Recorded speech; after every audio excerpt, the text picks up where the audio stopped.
I am Sloan, 33 years old, and my father just texted me that no one cares about my Navy career, warning me not to embarrass my sister's billionaire groom at their rehearsal dinner. Funny, because the second I took a sip of my cheap sparkling water, I knew tomorrow's wedding would end with 300 battle-hardened SEALs storming the country club and shattering their perfect illusion. Before I continue this story, let me know where you are watching from in the comments below. Hit like and subscribe if you have ever had to stand up to family who underestimated your worth. The private dining room of one of Manhattan's most exclusive Michelin star restaurants was suffocating. The air smelled of white truffle oil, expensive orchids, and forced laughter. I sat at the absolute farthest end of the long mahogany table, wearing a simple conservative navy dress that my mother Beatrice had already criticized 3 separate times since the appetizers were served. At the center of attention, basking in the warm glow of the crystal chandeliers, sat my sister Whitney. Tomorrow, she was marrying Donovan. Donovan was a highly successful African-American venture capitalist who had made his immense fortune securing lucrative and highly questionable defense contracts for the military. He was sharp, undeniably brilliant, but carried an arrogance that filled the room. My father Winston was holding court at the head of the table, swirling a glass of imported red wine that cost more than my first car. He was busy praising Donovan to the other elite guests, treating him like the golden son he always wanted, entirely ignoring the actual daughter sitting just a few feet away. I had been invisible to them since I was 18 years old. The day I walked away from Winston's corporate real estate empire to enlist in the United States Navy, I instantly became the family scapegoat. They viewed my military service not as a sacrifice for my country, but as a severe public relations embarrassment for an East Coast elite family. To them, I was just a grunt who lacked the sophistication to survive in their world of high finance and country clubs. The meal dragged on through 5 agonizing courses of backhanded compliments and passive-aggressive jabs. My family had a talent for smiling while sliding a knife between your ribs. I ate my sea bass in silence, observing the room with the situational awareness drilled into me over a decade of classified deployments. Finally, the waiters approached our end of the table to clear the dessert plates. The head maitre d' stepped forward carrying a polished silver tray, holding a sleek black leather folder. Instead of handing it to Winston or Donovan, who had ostensibly hosted this lavish rehearsal dinner to impress their wealthy investors, the maitre d' hesitated. At a sharp, almost imperceptible nod from my mother, he walked the length of the room and set the folder directly in front of me. I opened it and stared at the total. $15,000.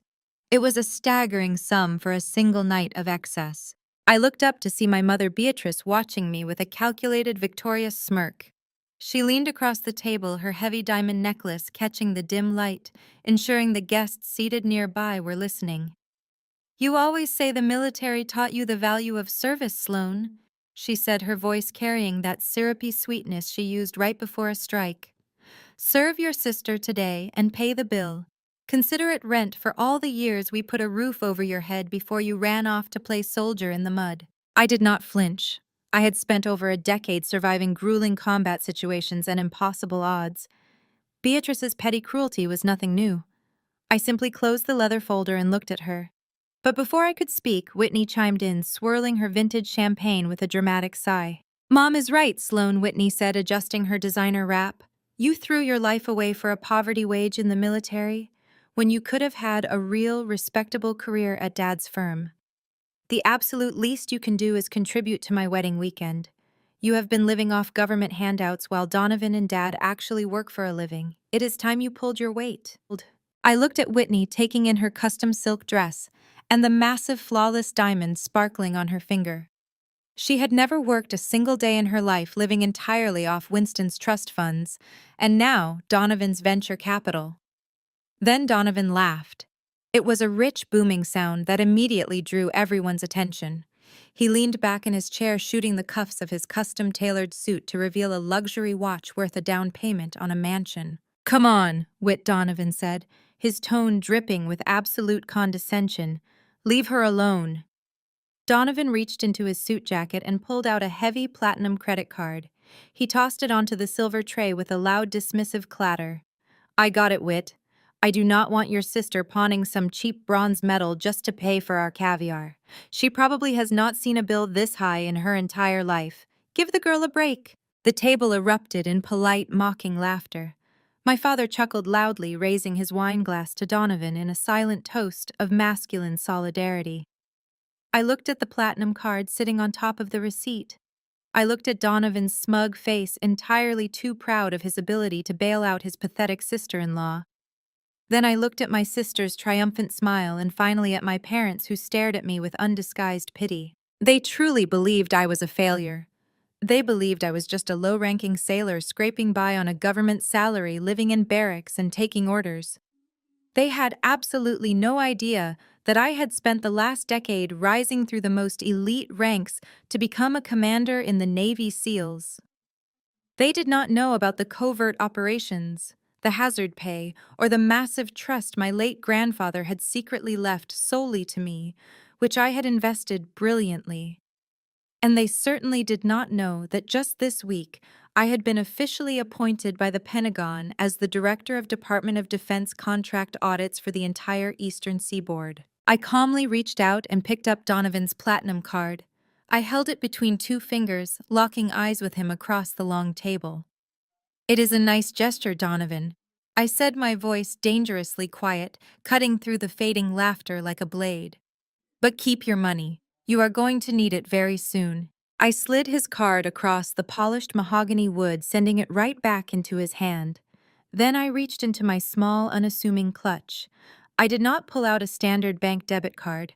I pulled out a solid black titanium Centurion card. It was the exclusive invitation-only card offered solely to individuals with extraordinary financial portfolios. I dropped it onto the silver tray. The heavy metal hit the leather with a solid, undeniable thud that echoed in the suddenly silent room. The mocking laughter died instantly.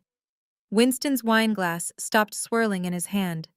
Beatrice's smug smirk vanished entirely, replaced by a look of utter breathless confusion. Donovan stared at the black metallic card sitting on the tray, his eyes widening. His arrogant posture dissolved into rigid shock. Donovan operated in the highest tiers of finance. He knew exactly what that card meant. He knew the impossible level of wealth, liquid assets, and elite access required to even be considered for one. Whitney looked back and forth between the black card and Donovan's pale face, not fully grasping the financial implications, but clearly understanding that the entire power dynamic at the table had just violently shifted. No one spoke. No one breathed. The wealthy investors at the adjacent tables turned to stare. My family simply sat there paralyzed, looking at the metallic rectangle that completely shattered their deeply held narrative of my pathetic, poverty-stricken existence. Before Winston could recover enough to demand an explanation, and before Donovan could stammer out a question about how a supposedly broke military grunt possessed a card his own venture capital partners desperately coveted, a sharp vibration broke the suffocating silence. My highly encrypted burner phone resting next to my water glass lit up. I glanced down at the bright screen. The text message was brief, urgent, and highly classified. Pentagon code red target acquired. I picked up my phone and stood up from the table, smoothly straightening the skirt of my simple navy dress.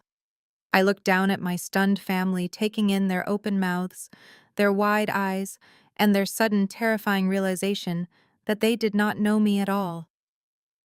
Enjoy the caviar, I said, my voice completely devoid of emotion, as I looked directly at my father. I have a mess to clean up. I turned and walked out of the Michelin star restaurant, my heels clicking rhythmically against the hardwood floor, leaving my black card on the silver tray, and my family drowning in absolute terrified silence. My name is Sloane. I am 33 years old, and last night I walked out of my sister's rehearsal dinner after dropping a solid black Centurion card on a $15,000 bill. My family stared in absolute shock, assuming I was running away in shame. They had no idea I was actually stepping out to answer a classified code red from the Pentagon. Now standing outside the VIP bridal suite on the crisp morning of the wedding, the simmering tension from last night felt like a lit fuse. I took a deep breath of the air heavy with the scent of expensive floral arrangements and pushed the heavy mahogany doors open. The room was a chaotic blur of makeup artists popping champagne corks and clouds of expensive hairspray. My sister Whitney sat in the center of it all, wrapped in a silk robe emblazoned with the word bride in gold lettering, sipping a mimosa. I walked straight toward the garment rack where the custom silk bridesmaid dresses hung in a neat row. I reached for the elegant emerald green gown with my name tag attached to the velvet hanger.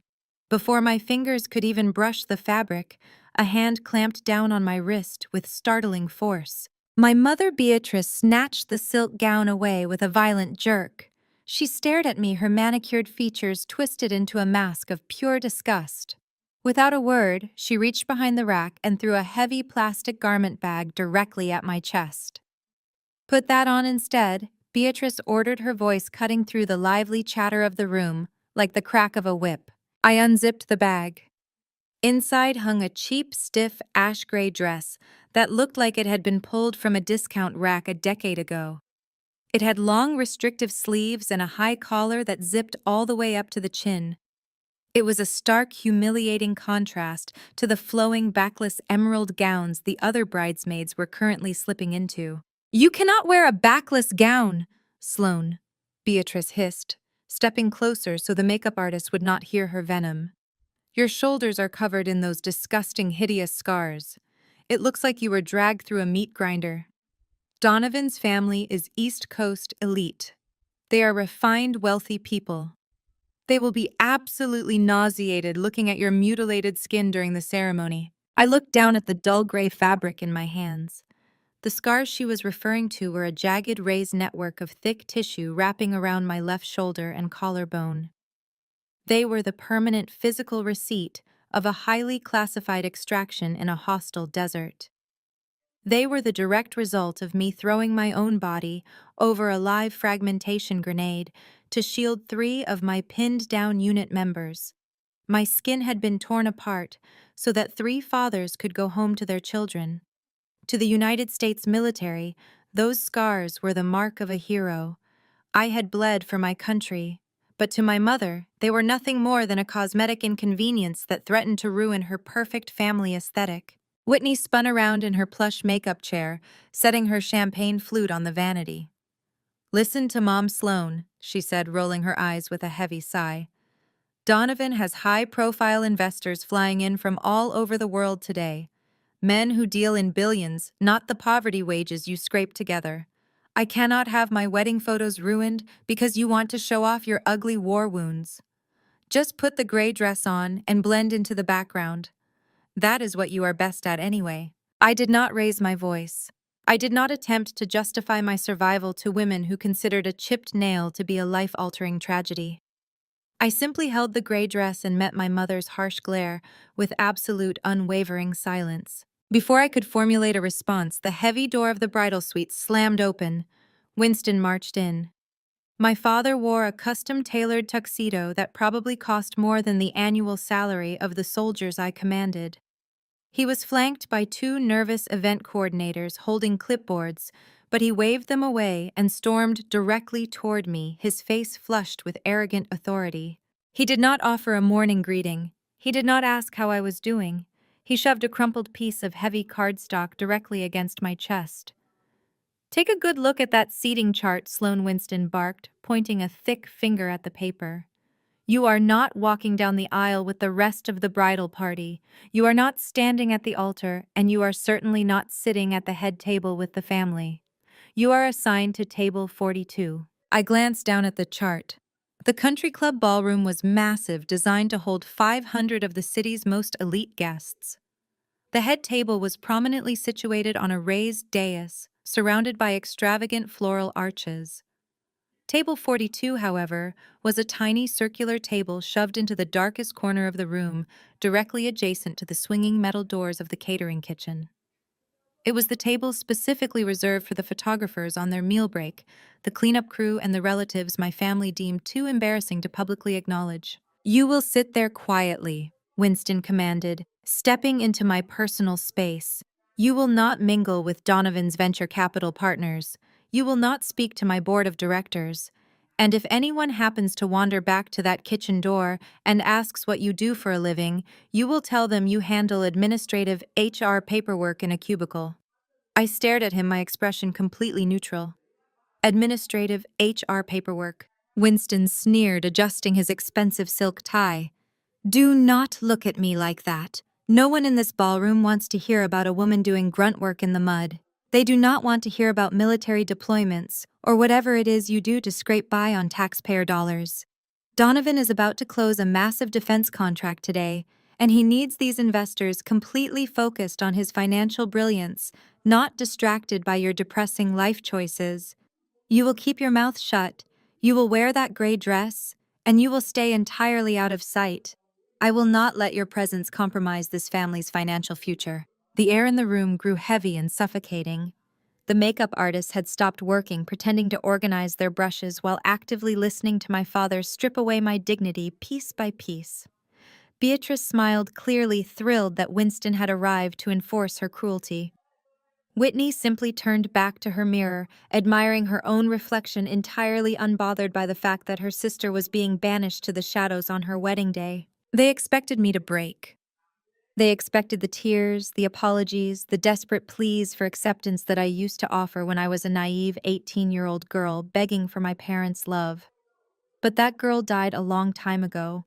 She died in grueling combat training camps, she died in freezing ocean waters, and she was reborn, forged in absolute steel. I calmly folded the seating chart and slipped it into the pocket of the cheap gray dress. I did not cry. I did not shout. I looked Winston dead in the eye, my gaze carrying the freezing weight of a commanding officer who had stared down enemy combatants without ever blinking. Do not worry, Dad, I said, my voice dangerously calm and perfectly steady. I will not ruin your perfect illusion.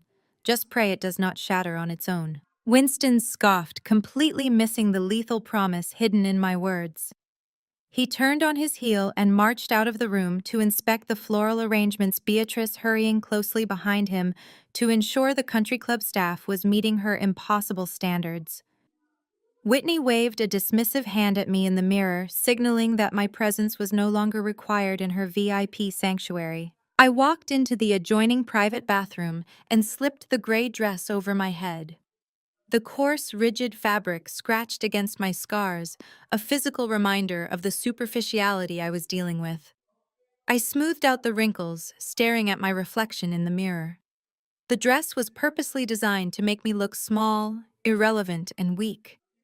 It was meant to completely erase me from their perfect narrative. I smiled a cold, razor-sharp smile. They had no idea that they had just given me the perfect camouflage. As I stepped out of the bathroom, a sharp, authoritative knock echoed on the suite door. The remaining bridesmaids ignored it, too busy gossiping over their mimosas. I walked over and opened the heavy door just a fraction. Standing in the hallway was a tall, broad-shouldered man wearing a sharp charcoal suit. To anyone else, he looked like standard private event security. To me, his perfect posture, his high and tight haircut, and the absolute stillness of his hands immediately identified him as an undercover operative from my intelligence unit. He stepped forward, blocking the view from the hallway, and smoothly handed me a sleek, matte black briefcase. The handle featured a highly classified biometric retinal scanner. I took the briefcase, the heavy weight of the federal documents inside, grounding me instantly. The operative leaned in close, his eyes darting quickly down the hallway to ensure the perimeter was clear. He locked eyes with me, his expression turning to unyielding stone. "Commander," he whispered, his voice barely carrying over the sound of the wedding preparations behind me. "Admiral Thorne is wheels up. 15 minutes. I gripped the handle of the briefcase, my thumb resting just millimeters away from the biometric lock. I nodded once. The countdown to their destruction had officially begun. The grand ballroom of the elite country club was a masterclass in aggressive, suffocating wealth. Thousands of rare white orchids cascaded from the vaulted ceilings imported specifically for this single evening. A 10-piece string quartet played elegantly from a raised balcony, providing a sophisticated soundtrack to the clinking of crystal champagne flutes.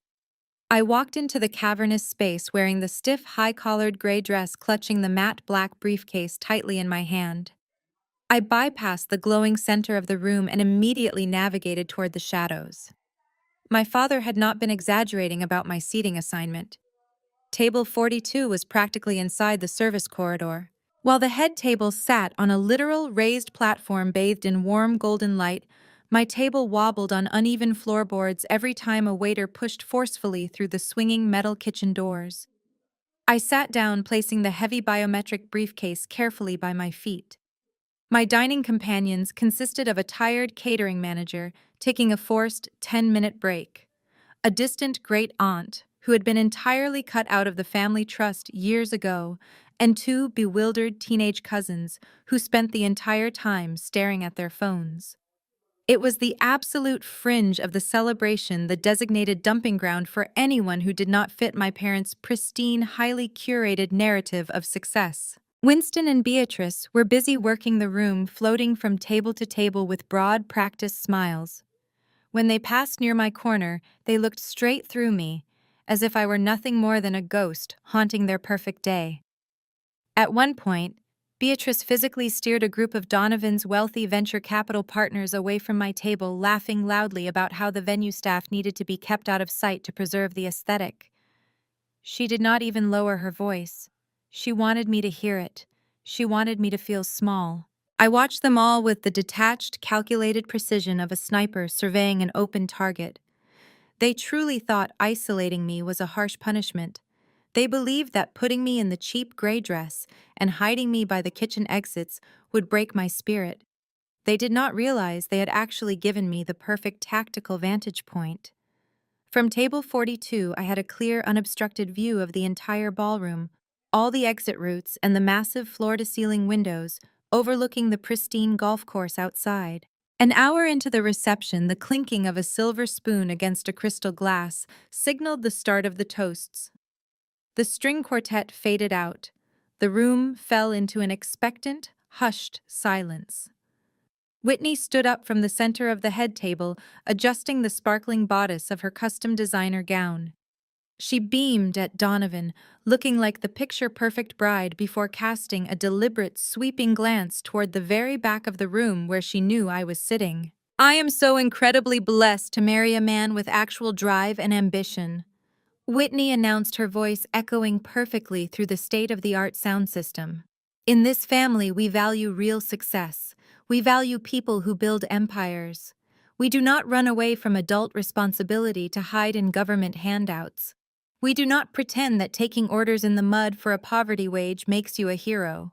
We build legacies that actually matter." The crowd offered polite, approving applause. Beatrice wiped a theatrical, perfectly rehearsed tear from her eye. Winston nodded firmly, his chest puffed out with intense pride. Whitney had managed to insult my entire life of service disguised as a romantic tribute to her new husband. The sheer audacity of her entitlement was staggering, but I remained perfectly still. I did not shift in my seat. I did not lower my gaze. Donovan took the microphone next.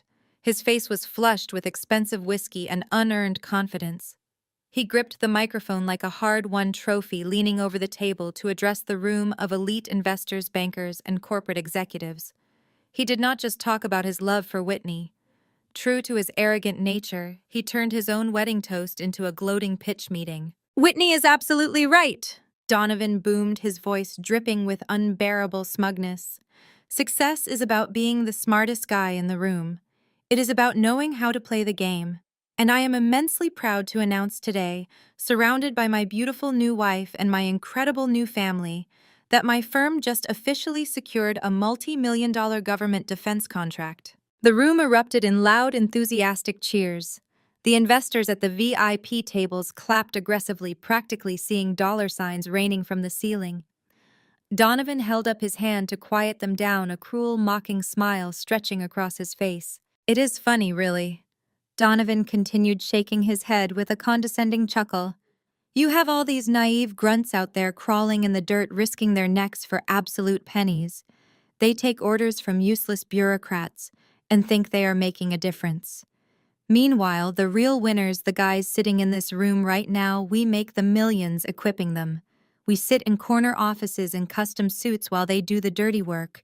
We pull the strings. So here is to the real heroes of America, the innovators, the wealth builders. Cheers. The absolute disrespect radiating from the head table was sickening. He was openly mocking the brave men and women who bled for this country, reducing their ultimate sacrifice to a cheap punchline meant to impress a room full of greedy bankers. Winston laughed the loudest of anyone, raising his glass high in the air to salute his new son-in-law. Beatrice clapped enthusiastically, entirely oblivious to the monumental level of fraud Donovan was currently boasting about. I did not react. I did not stand up and scream.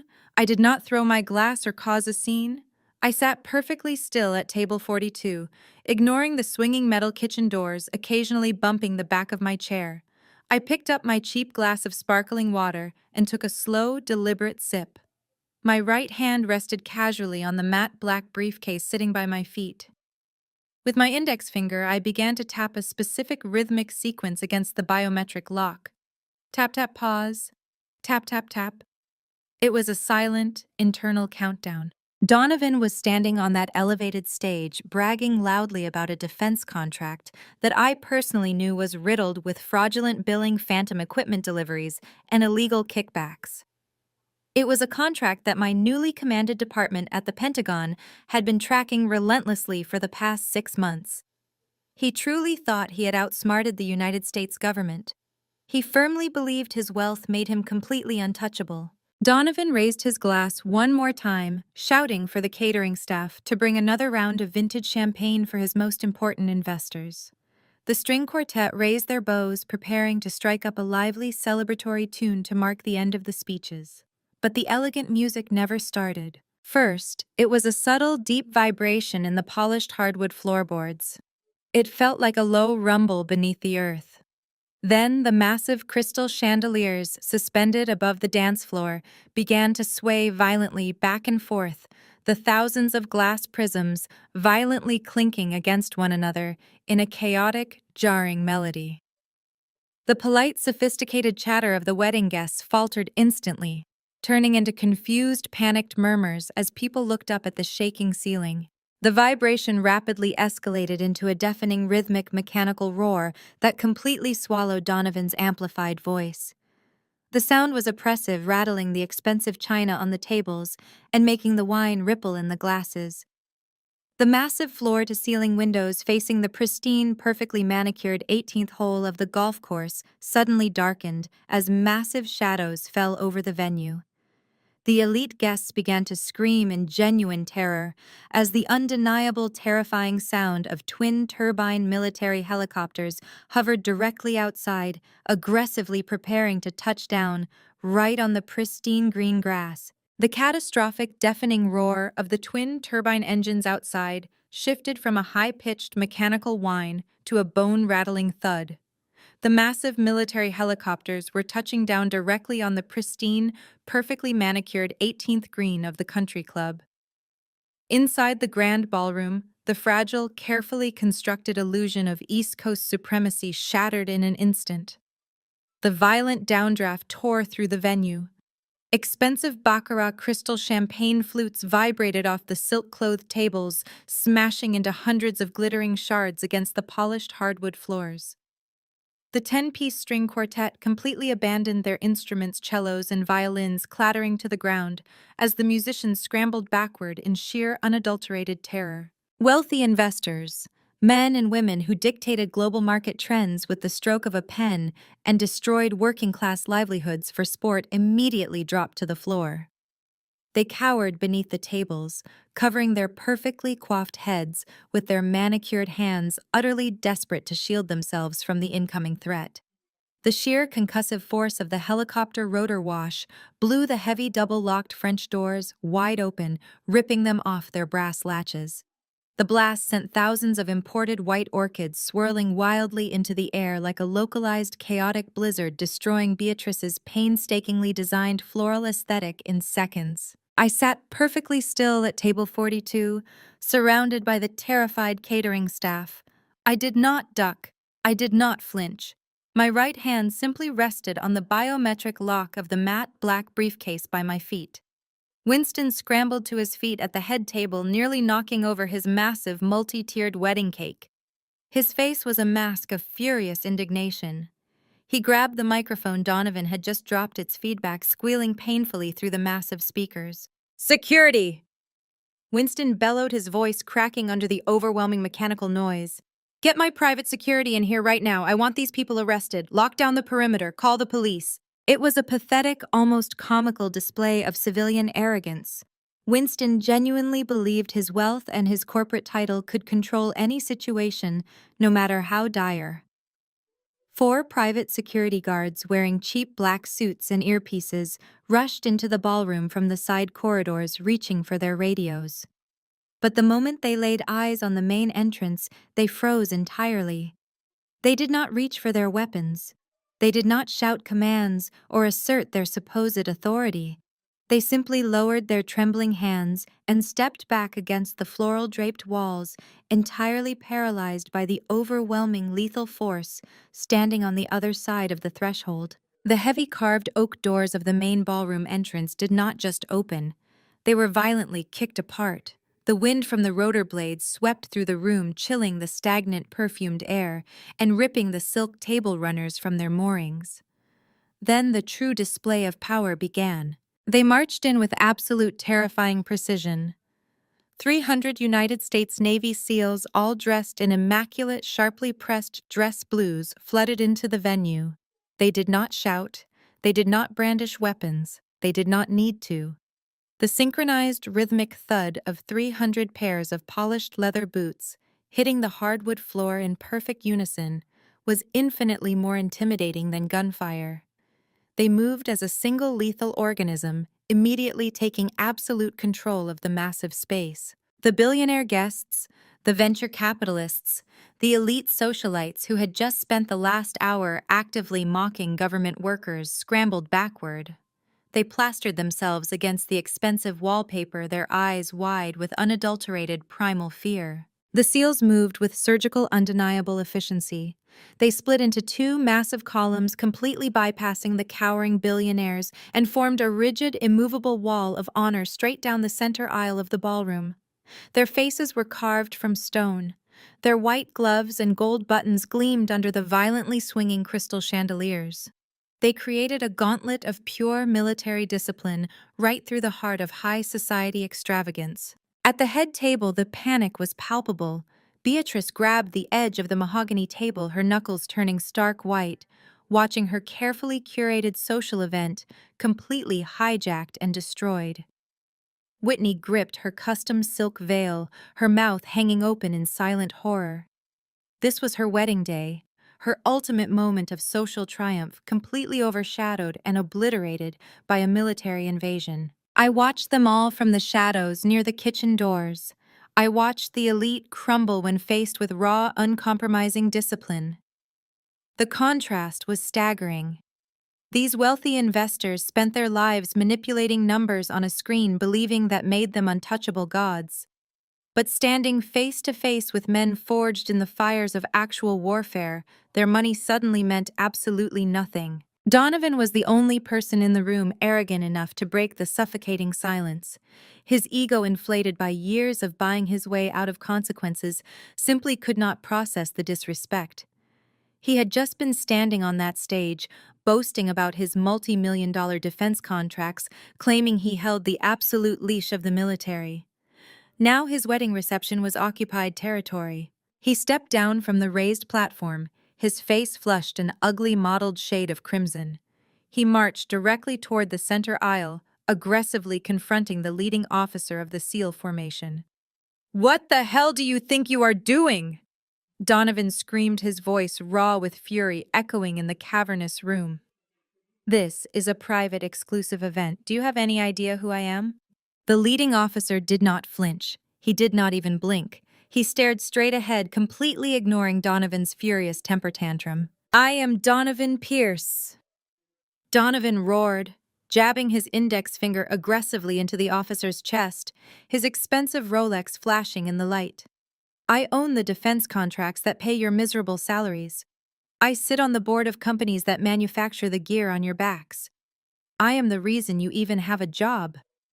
Now get your men out of my wedding before I make a single phone call and ruin every single one of your pathetic careers. It was a grave, monumental miscalculation. Before Donovan could even withdraw his pointing finger, two SEALs stepped out of the rigid formation. They moved with a terrifying, fluid mechanical speed. They did not draw weapons or raise their voices. They simply flanked Donovan, each grabbing one of his arms with a vice-like grip. The sheer physical power of the soldiers was undeniable and immediate. Donovan gasped.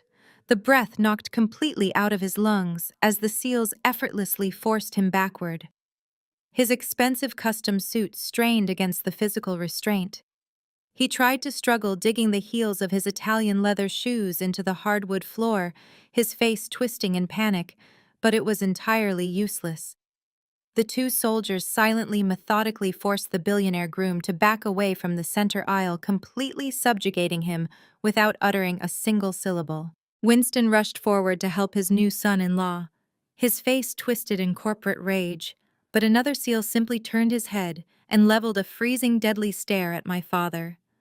Winston stopped dead in his tracks, his manufactured corporate bravado instantly evaporating under the lethal gaze of a trained killer. Whitney let out a sharp, hysterical shriek from the head table. "Donovan, do something, tell them to leave, call the police." But Donovan was speechless. The man who had just stood on stage mocking the military grunts, calling them mindless pawns, was now being physically restrained by them, his vast wealth and infinite connections completely useless against their silent, organized force. The entire ballroom held its breath, witnessing the total humiliating dismantling of a billionaire's ego in real time. The tension in the room reached an absolute breaking point. The silence was only interrupted by the distant dying whine of the helicopter rotors outside on the ruined golf course. Then a new presence entered the ballroom. He did not march. He walked with the measured, deliberate pace of a man who carried the immense weight of the free world on his shoulders. He wore a perfectly tailored uniform, adorned with 4 gleaming stars on the collar, and a chest covered in a dizzying array of colorful commendations medals earned in conflicts these billionaires could only read about in newspapers. His booming voice echoed from the main entrance, slicing through the heavy, terrified atmosphere like a physical blade. "You do not own a damn thing, son," the voice thundered. Admiral Thorne had arrived. He was an absolute legend within the military and intelligence community, a 4-star commander whose strategic brilliance was only matched by his terrifying, uncompromising reputation. The entire ballroom seemed to physically shrink under his immense authoritative presence. He walked slowly down the aisle, stopping at the very beginning of the gauntlet formed by the rigid wall of SEALs. Admiral Thorne slowly turned his head, his sharp, calculating eyes sweeping over the cowering billionaires under the tables, the terrified, sobbing bride, the physically restrained and humiliated groom, and the utterly defeated, trembling Winston. He took in the entire pathetic display of high society arrogance with absolute disgust. Then the Admiral's intense gaze completely bypassed the lavish head table. His eyes locked onto the darkest, furthest corner of the room. He looked directly past the swinging kitchen doors, past the frightened catering staff, and settled his unwavering stare solely on me, sitting quietly at table 42 in my cheap, scratchy gray dress. Admiral Thorne straightened his spine, snapped his heels together with a resounding, echoing crack, and barked a command that shook the very foundations of the elite country club. "Commander on deck." The synchronized, thunderous crack of 300 pairs of polished leather boots snapping together echoed through the devastated ballroom. It was a sound that commanded absolute obedience, a physical shockwave that rippled through the cowering billionaires and venture capitalists. 300 United States Navy SEALs raised their white-gloved hands in a crisp, razor-sharp salute. They did not aim this high military honor at the glittering head table. They did not look at my father, who was desperately gripping his overturned chair, or at Donovan, who remained frozen between 2 heavily armed operatives. Instead, 300 pairs of highly trained, lethal eyes shifted as one single entity. Their gaze bypassed the imported floral arches, bypassed the weeping bride, and locked squarely onto the darkest, most undesirable corner of the country club. They were looking directly past the swinging kitchen doors. They were looking at table 42. They were looking at me. I slowly stood up. The cheap ash-gray fabric of the ill-fitting dress Beatrice had forced upon me rustled against my legs. It was a garment deliberately chosen to erase my existence, to make me blend into the background, like a forgotten piece of furniture. Yet as I stepped out from the shadows of the catering corridor, that dull gray dress became the focal point of the entire room. The catering staff who had been sharing their break with me just moments prior shrank back against the walls, their mouths hanging open in utter disbelief. I stepped into the center aisle. The massive, rigid gauntlet of seals immediately parted for me, their salutes unwavering, their postures turned to living stone. The silence in the grand ballroom was absolute and suffocating, broken only by the steady, rhythmic click of my heels against the hardwood floor. I did not rush. I did not look at the wealthy elites who were currently scraping themselves off the floor, the very same people who had laughed at Donovan's crude jokes about military grunts just 10 minutes ago. I kept my eyes locked straight ahead, carrying the biometric briefcase effortlessly at my side. As I approached the raised platform of the head table, the sheer reality of the situation finally managed to penetrate my mother's thick armor of societal arrogance. Beatrice could not comprehend what she was witnessing. Her brain violently rejected the irrefutable evidence that the daughter she had banished to the shadows was currently commanding the absolute respect of the deadliest military force on Earth. Her face twisted into an ugly, desperate sneer. She lunged forward, her expensive designer heels slipping slightly on the spilled champagne covering the floor. She reached out her manicured fingers shaped into claws, aiming directly for my arm. "What kind of prank is this?" Beatrice hissed, her voice vibrating with a toxic mix of panic and venom. "Stop embarrassing us immediately. Tell these men to leave before you ruin your sister's perfect day." Before her diamond-clad fingers could even graze the cheap fabric of my sleeve, a large, weathered hand intercepted hers with blinding speed. Admiral Thorne swats Beatrice's hand away with a sharp, uncompromising motion. The physical rejection was swift and absolute. Beatrice stumbled backward, clutching her wrist in profound shock. Her mouth opened and closed in silent outrage, completely unaccustomed to anyone denying her physical space. "Ma'am, do not touch a decorated officer," Admiral Thorne barked. His voice did not yell, but it carried the devastating weight of absolute authority. His gaze stripped away her societal armor, instantly rendering her expensive gown, her heavy jewelry, and her country club status utterly worthless. She was nothing more than a civilian interfering with military protocol, and he treated her exactly as such. Whitney shrank back into her plush chair at the head table, pulling her custom silk veil around her shoulders like a shield. Donovan remained completely immobilized by his SEAL captors, his arrogant bravado entirely extinguished. Admiral Thorne stepped past my trembling mother and reached out, plucking the microphone from the stand that Donovan had dropped. The speakers emitted a high-pitched, painful whine of feedback for a brief second before the Admiral gripped it firmly. He turned his broad shoulders to face the entire ballroom, addressing the venture capitalists, the bank executives, and the corporate elite, who were now slowly daring to peek out from under their tables. "We apologize for crashing this private celebration," Admiral Thorne announced, though his steely tone held absolutely zero remorse. "But the United States Navy owes a massive unpayable debt to a woman in this room, and we do not leave our debts unpaid." The Admiral turned to face me. The hardened, terrifying edge of his expression softened into a look of deep, genuine reverence.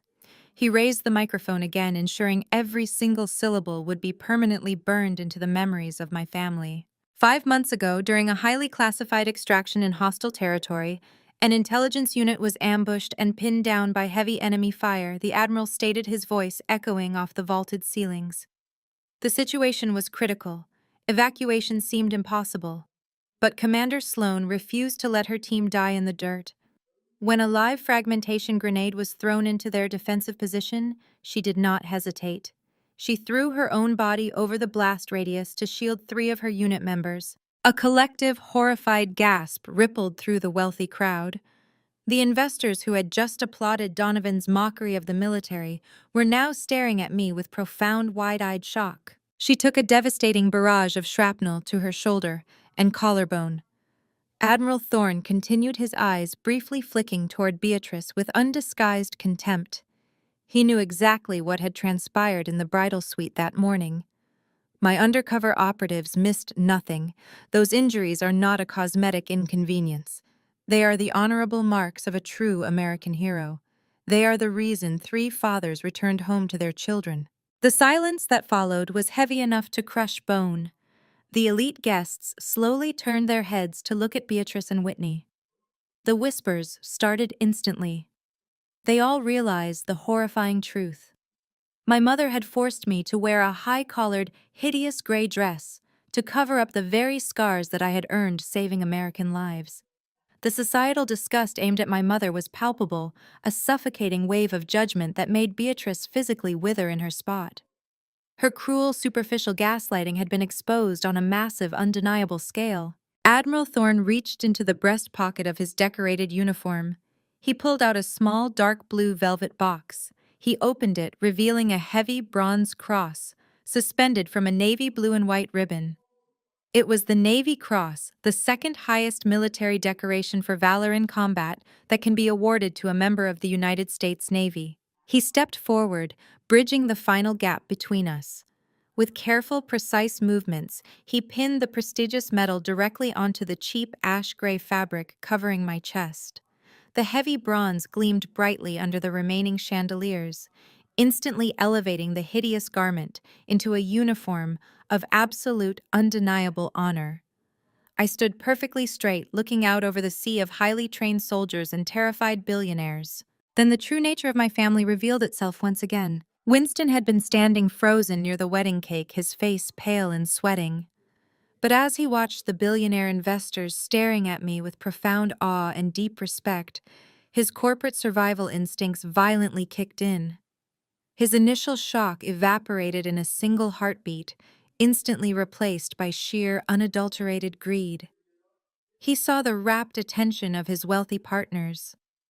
He saw a golden public relations opportunity that could salvage Donovan's disastrous speech and elevate his own firm's standing. Winston furiously straightened his tuxedo jacket.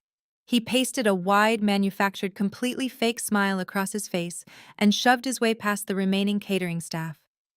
He rushed the raised stage, throwing his arms wide open, desperately, preparing to play the deeply proud patriotic father for his captive audience of investors. Winston ascended the carpeted steps of the raised platform with the desperate, frantic energy of a drowning man clawing for a life raft. The entire ballroom was still reeling in a state of collective stunned silence, their eyes fixed firmly on the heavy bronze Navy cross gleaming against my drab gray dress. But my father did not see a decorated military commander. He saw an immediate, highly profitable public relations opportunity. He furiously smoothed the lapels of his custom tuxedo, instantly pasting on the broad, charismatic smile he normally reserved for shareholder meetings and press conferences. The sheer audacity of his pivot was staggering. Just minutes ago, he had banished me to a dark corner by the kitchen doors, actively threatening to destroy me if I embarrassed his wealthy network.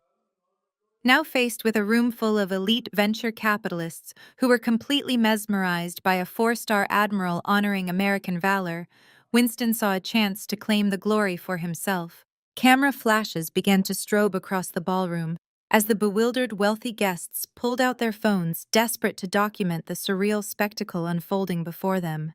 Winston practically sprinted the final few feet across the stage, throwing his arms wide open in a grand theatrical gesture of manufactured paternal pride. "My brilliant daughter," Winston boomed, his voice pitched perfectly to carry across the massive room, completely ignoring the wall of 300 heavily armed Navy SEALs surrounding the perimeter. He aimed his approach directly at the cameras, positioning his best profile toward the audience. He intended to wrap his arms around me to pull me into a tight, emotional embrace that would serve as the perfect photograph for tomorrow morning's financial papers. "I always knew she had this inside her," Winston declared to the crowd, his smile blinding his eyes, entirely devoid of actual warmth. "I always pushed her to be a hero. Excellence is the standard in this household. This is a great day for our family business, a testament to the grit and determination we breed." He closed the final foot of distance, bringing the overpowering scent of his expensive cologne right into my personal space. He reached out to grab my shoulders entirely, expecting me to revert to the obedient, terrified teenager I used to be. He calculated that under the blinding glare of the camera flashes and the pressure of polite society, I would simply fall into line and play the role of the grateful daughter. He calculated completely wrong. I did not flinch. I did not raise my voice. I simply executed a sharp tactical half-step backward, shifting my weight and completely breaking his line of approach. Winston's outstretched arms grasped at empty air. He stumbled awkwardly, his highly polished leather shoes skidding a fraction of an inch across the stage. The temperature on the raised platform seemed to instantly drop to freezing. I looked at him. I did not look at him with the anger of a wounded child or the resentment of a neglected daughter. I looked at him with the absolute freezing detachment of a military commander assessing a hostile threat. My eyes were like chips of glacial ice entirely devoid of any familial affection. "You did not push me, Winston," I said. My voice was not amplified by a microphone, but the ballroom was so deathly quiet that my words carried effortlessly to the front rows of VIP tables. I deliberately used his first name permanently, severing the title of father he was so desperately trying to exploit. Winston froze his arms, dropping awkwardly to his sides. The fake plastic smile remained glued to his face, but his eyes widened in genuine panic. He subtly twitched his head, signaling for me to stop talking, a silent, frantic command to play along. I held his terrified gaze and delivered the kill shot with absolute unwavering precision. "You disowned me," I stated, my voice ringing out like a judge delivering a final sentence. "You threw me out of your house. You looked me dead in the eye and told me I was entirely dead to you. And you did it specifically because I refused to forge federal tax documents for your firm." The reaction in the grand ballroom was instantaneous and completely devastating. The word forge dropped into the crowd of billionaires and bankers like a live hand grenade. The polite awe-struck silence shattered immediately, replaced by a frantic, low hum of panicked whispering. Venture capitalists who had just invested tens of millions of dollars into Winston's corporate portfolio suddenly sat up straight, their faces draining of color. Board members exchanged terrified, wide-eyed glances. The elite socialites at the front tables gasped physically, leaning away from the stage as if Winston had just caught fire. In the world of high finance, rumors of tax fraud were an absolute death sentence. To have that accusation delivered by a decorated military commander standing next to a four-star admiral was an extinction-level event. Winston's manufactured smile violently collapsed. The blood completely drained from his face, leaving his skin a sickly pale gray. Sweat instantly beaded on his forehead, ruining his perfectly styled hair. He looked frantically at the VIP tables, watching his life's work, his precious reputation, and his financial empire evaporate in real time. "Now, Sloane, let us not be dramatic," Winston stammered, his voice pitching up into a high, nervous squeak. He let out a loud, hollow, desperate laugh, waving his hands at the crowd as if trying to physically erase the words from the air.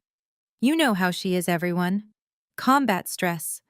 The military sense of humor is just so dark. She is just making a little family joke." No one laughed. Not a single person in the massive room even offered a polite chuckle. The 300 Navy SEALs lining the aisles shifted their posture ever so slightly, a subtle, terrifying ripple of physical intimidation that made the billionaires shrink back into their chairs.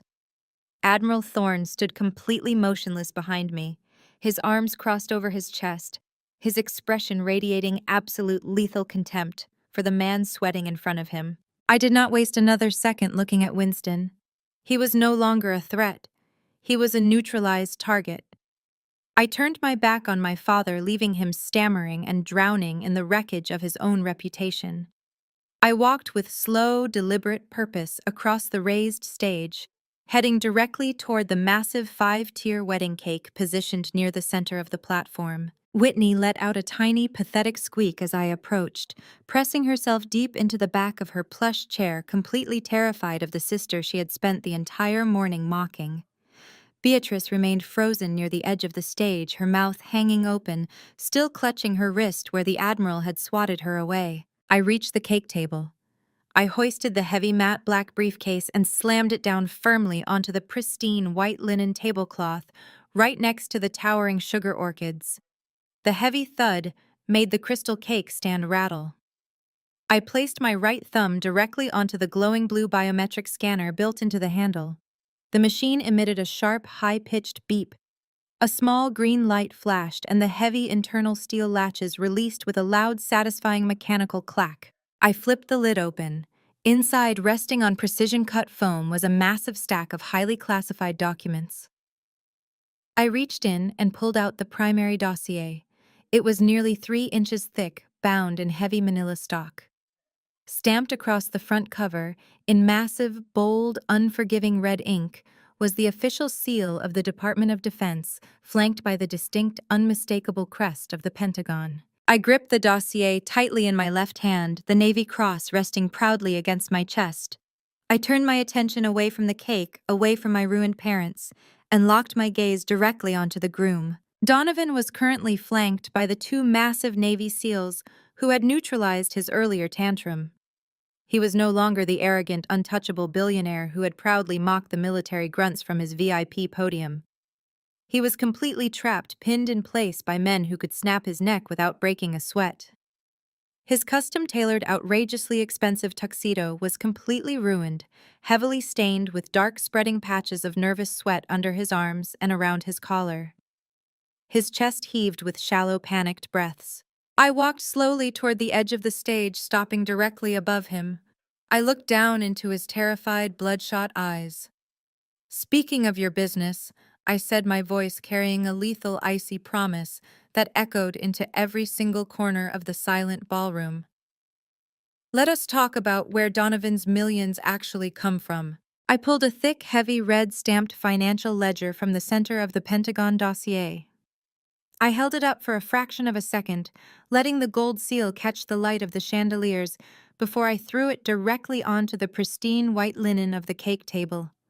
The heavy binder hit the wood with a loud smack, sliding just inches away from Donovan's ruined, sweat-stained tuxedo. I looked him dead in the eye, my gaze carrying the freezing weight of absolute certainty.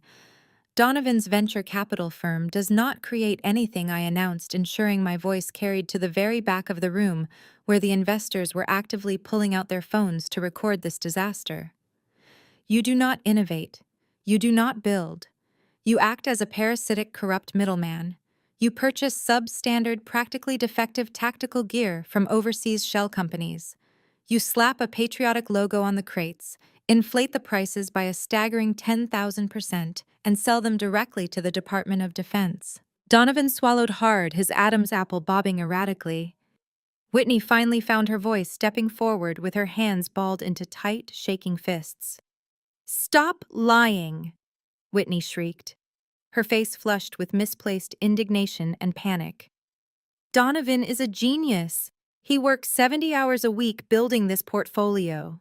You are just jealous because you are wearing a cheap rag and he is a billionaire." I ignored my sister entirely, keeping my focus locked on the man sweating profusely between the 2 Navy SEALs. "It gets worse." I continued tapping the cover of the ledger with my index finger. "Because Donovan does not just steal taxpayer money. He needs a domestic manufacturing partner to legitimize the paperwork to make it look like this gear is built on American soil. So he kicks back 30% of his fraudulent federal funds directly into the accounts of Wilson Manufacturing." A collective, horrified gasp echoed through the ballroom. The elite guests, the very people who had just been drinking Donovan's vintage champagne and praising his business acumen, physically recoiled. Whispers erupted across the room like a sudden wildfire. "You and my father have been running a highly coordinated illegal kickback scheme," I stated, my voice ringing with undeniable truth. "You buy cheap, faulty ceramic plates for ballistic vests. You funnel the money through Winston's corporate accounts to wash it clean. And because of your bottom line, because you wanted to afford $1 million wedding and custom Italian suits, men and women in my unit were sent into hostile combat zones wearing armor that shatters on the first impact." For a brief, agonizing moment, Donovan looked like he was going to vomit. His eyes darted toward the exits, calculating a route of escape that simply did not exist. But then the sheer ingrained arrogance of a man born into limitless wealth violently rejected the reality of his situation. He violently jerked his shoulders, trying unsuccessfully to shake off the grip of the two operatives holding him in place. When he realized physical resistance was completely futile, he resorted to the only weapon he had left in his arsenal: his massive, fragile ego. He scoffed a wet, ugly sound that echoed over the dead silence of the room. He threw his head back and let out a harsh, mocking laugh, trying desperately to project confidence to his panicked investors. "You are completely out of your mind," Donovan sneered, his lip curling in profound disgust. "You are just a grunt Sloane. A glorified foot soldier with a ridiculous savior complex. You crawl around in the dirt and take orders, and you think that gives you the right to walk into a room full of actual power and make demands. You do not understand the first thing about high finance. You do not comprehend how global economics work." He leaned forward as far as the seals would allow, his eyes blazing with toxic, desperate superiority. "Those contracts are ironclad," he spat, his voice dropping into a menacing register. "They were drafted by the sharpest corporate lawyers in the country. They were signed, sealed, and approved by generals and senators who attend my dinner parties. You think a little red-stamped folder means anything to me? I have politicians on speed dial. I have federal judges in my pocket. You cannot touch me." Beatrice, sensing a slight shift in the momentum, quickly seized the opportunity to defend her golden ticket.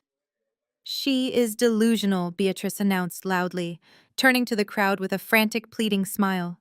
"My daughter has always been prone to these hysterical, jealous outbursts. She is clearly suffering from post-traumatic stress. We need to get her medical help immediately, not listen to these completely baseless, fabricated accusations. She is just acting out because she feels left out of the celebration." Donovan nodded vigorously, his manufactured confidence returning in full force. He looked at Admiral Thorne, attempting a man-to-man conspiratorial grin. "Admiral, with all due respect, your officer here is clearly having a severe mental break. I highly suggest you escort her to a psychiatric facility before my legal team files a defamation lawsuit that will absolutely bankrupt her and bring a massive scandal to the Navy." "I am untouchable, Sloane. You brought a prop to a boardroom." I did not flinch at his threats. I did not raise my voice to match his frantic, desperate screaming. I did not offer a single word of defense against my mother's pathetic gaslighting. I simply stood there, letting the silence stretch until it became utterly suffocating for the groom. Then I smiled. It was not a warm smile. It was a cold, predatory, razor-sharp expression that made the blood instantly drain from Donovan's face once again. "I am not just a grunt anymore, Donovan," I said, my voice dangerously calm and perfectly measured. I slowly reached into the inside pocket of my cheap gray dress, bypassing the rough fabric that rubbed against my newly pinned navy cross. I pulled out a solid, heavy gold badge and a thick, laminated federal identification card. I dropped them directly on top of his fraudulent financial ledger. The gold seal of the Department of Defense gleamed brightly under the remaining chandeliers, casting a long, terrible shadow over Donovan's future. As of 0800 hours this morning, I was officially appointed as the Director of DoD Contract Audits for the Eastern Seaboard, I announced, watching the absolute horror wash over his features. "I am the highest-ranking civilian military liaison in this sector. I do not just carry a rifle anymore, Donovan. I carry the entire auditing authority of the United States federal government. I am the person who reviews, investigates, and terminates the very contracts you claim are ironclad." The air in the ballroom vanished completely. It was as if a massive vacuum had sucked all the oxygen out of the space. The venture capitalists who had backed Donovan's firm began urgently whispering to their assistants, ordering them to dump their shares and sever all ties immediately.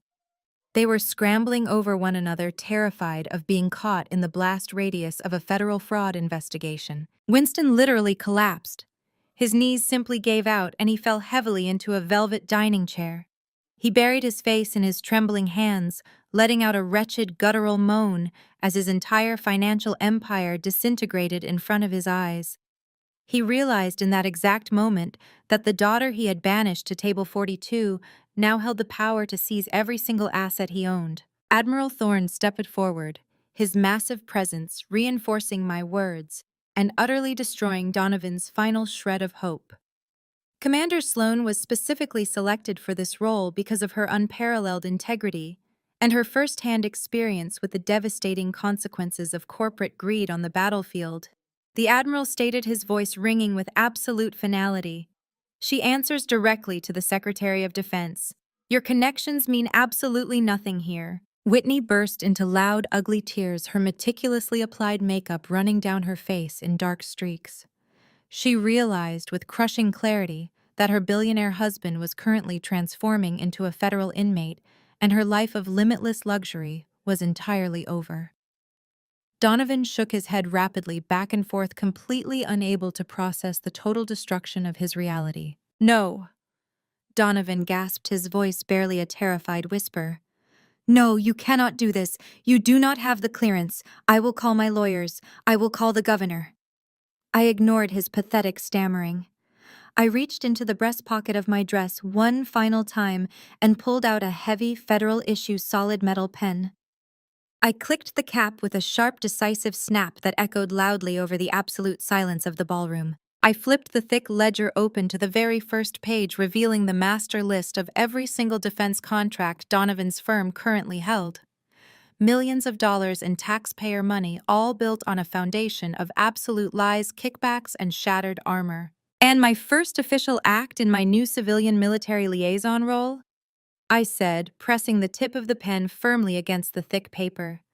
I locked my eyes onto his terrified, trembling face. Let us talk about where Donovan's millions actually come from. I am canceling every single contract your firm holds due to federal fraud. The words hung in the air, absolute and irrevocable. Donovan's mind violently rejected the reality of his immediate destruction. The smug, untouchable veneer he had worn like armor for his entire adult life shattered into a million jagged pieces.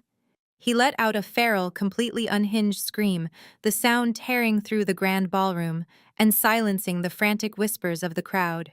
"You cannot do this to me!" Donovan bellowed, his face turning an ugly, mottled shade of crimson. He lunged forward, his hands hooking into desperate claws, aiming directly for the heavy federal pen in my grip. "You are breaching protocol. You are ruining my entire life. You have no idea who you are dealing with. I will have you court-martialed. I will have you destroyed." He never even made it past the edge of the tablecloth. The two Navy SEALs flanking him moved with a terrifying synchronized fluidity. They did not shout warnings. They did not hesitate. They simply boxed him in with bone-crushing tactical force.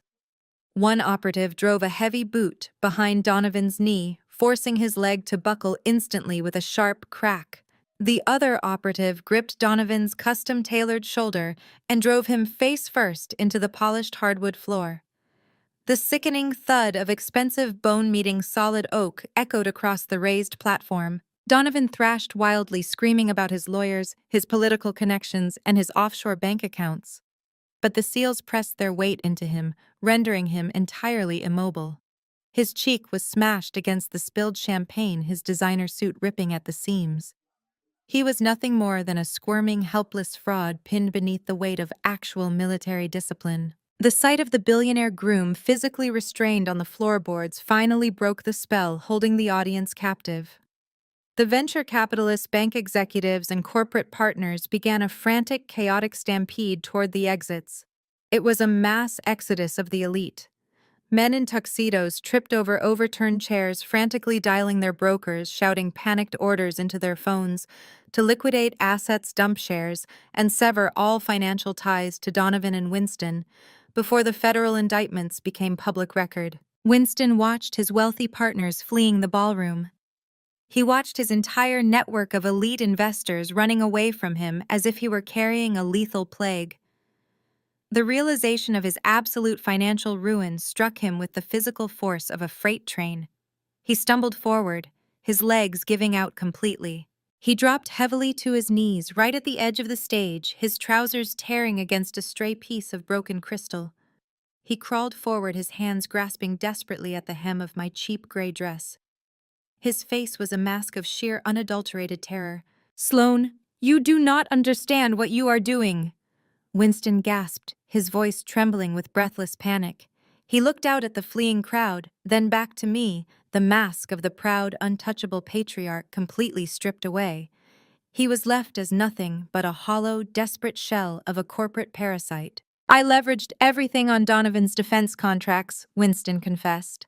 His voice echoed over the microphone Admiral Thorne still held loosely at his side, broadcasting his frantic admission loudly over the sound system and permanently sealing his fate to anyone still listening in the room. I put up the entire estate.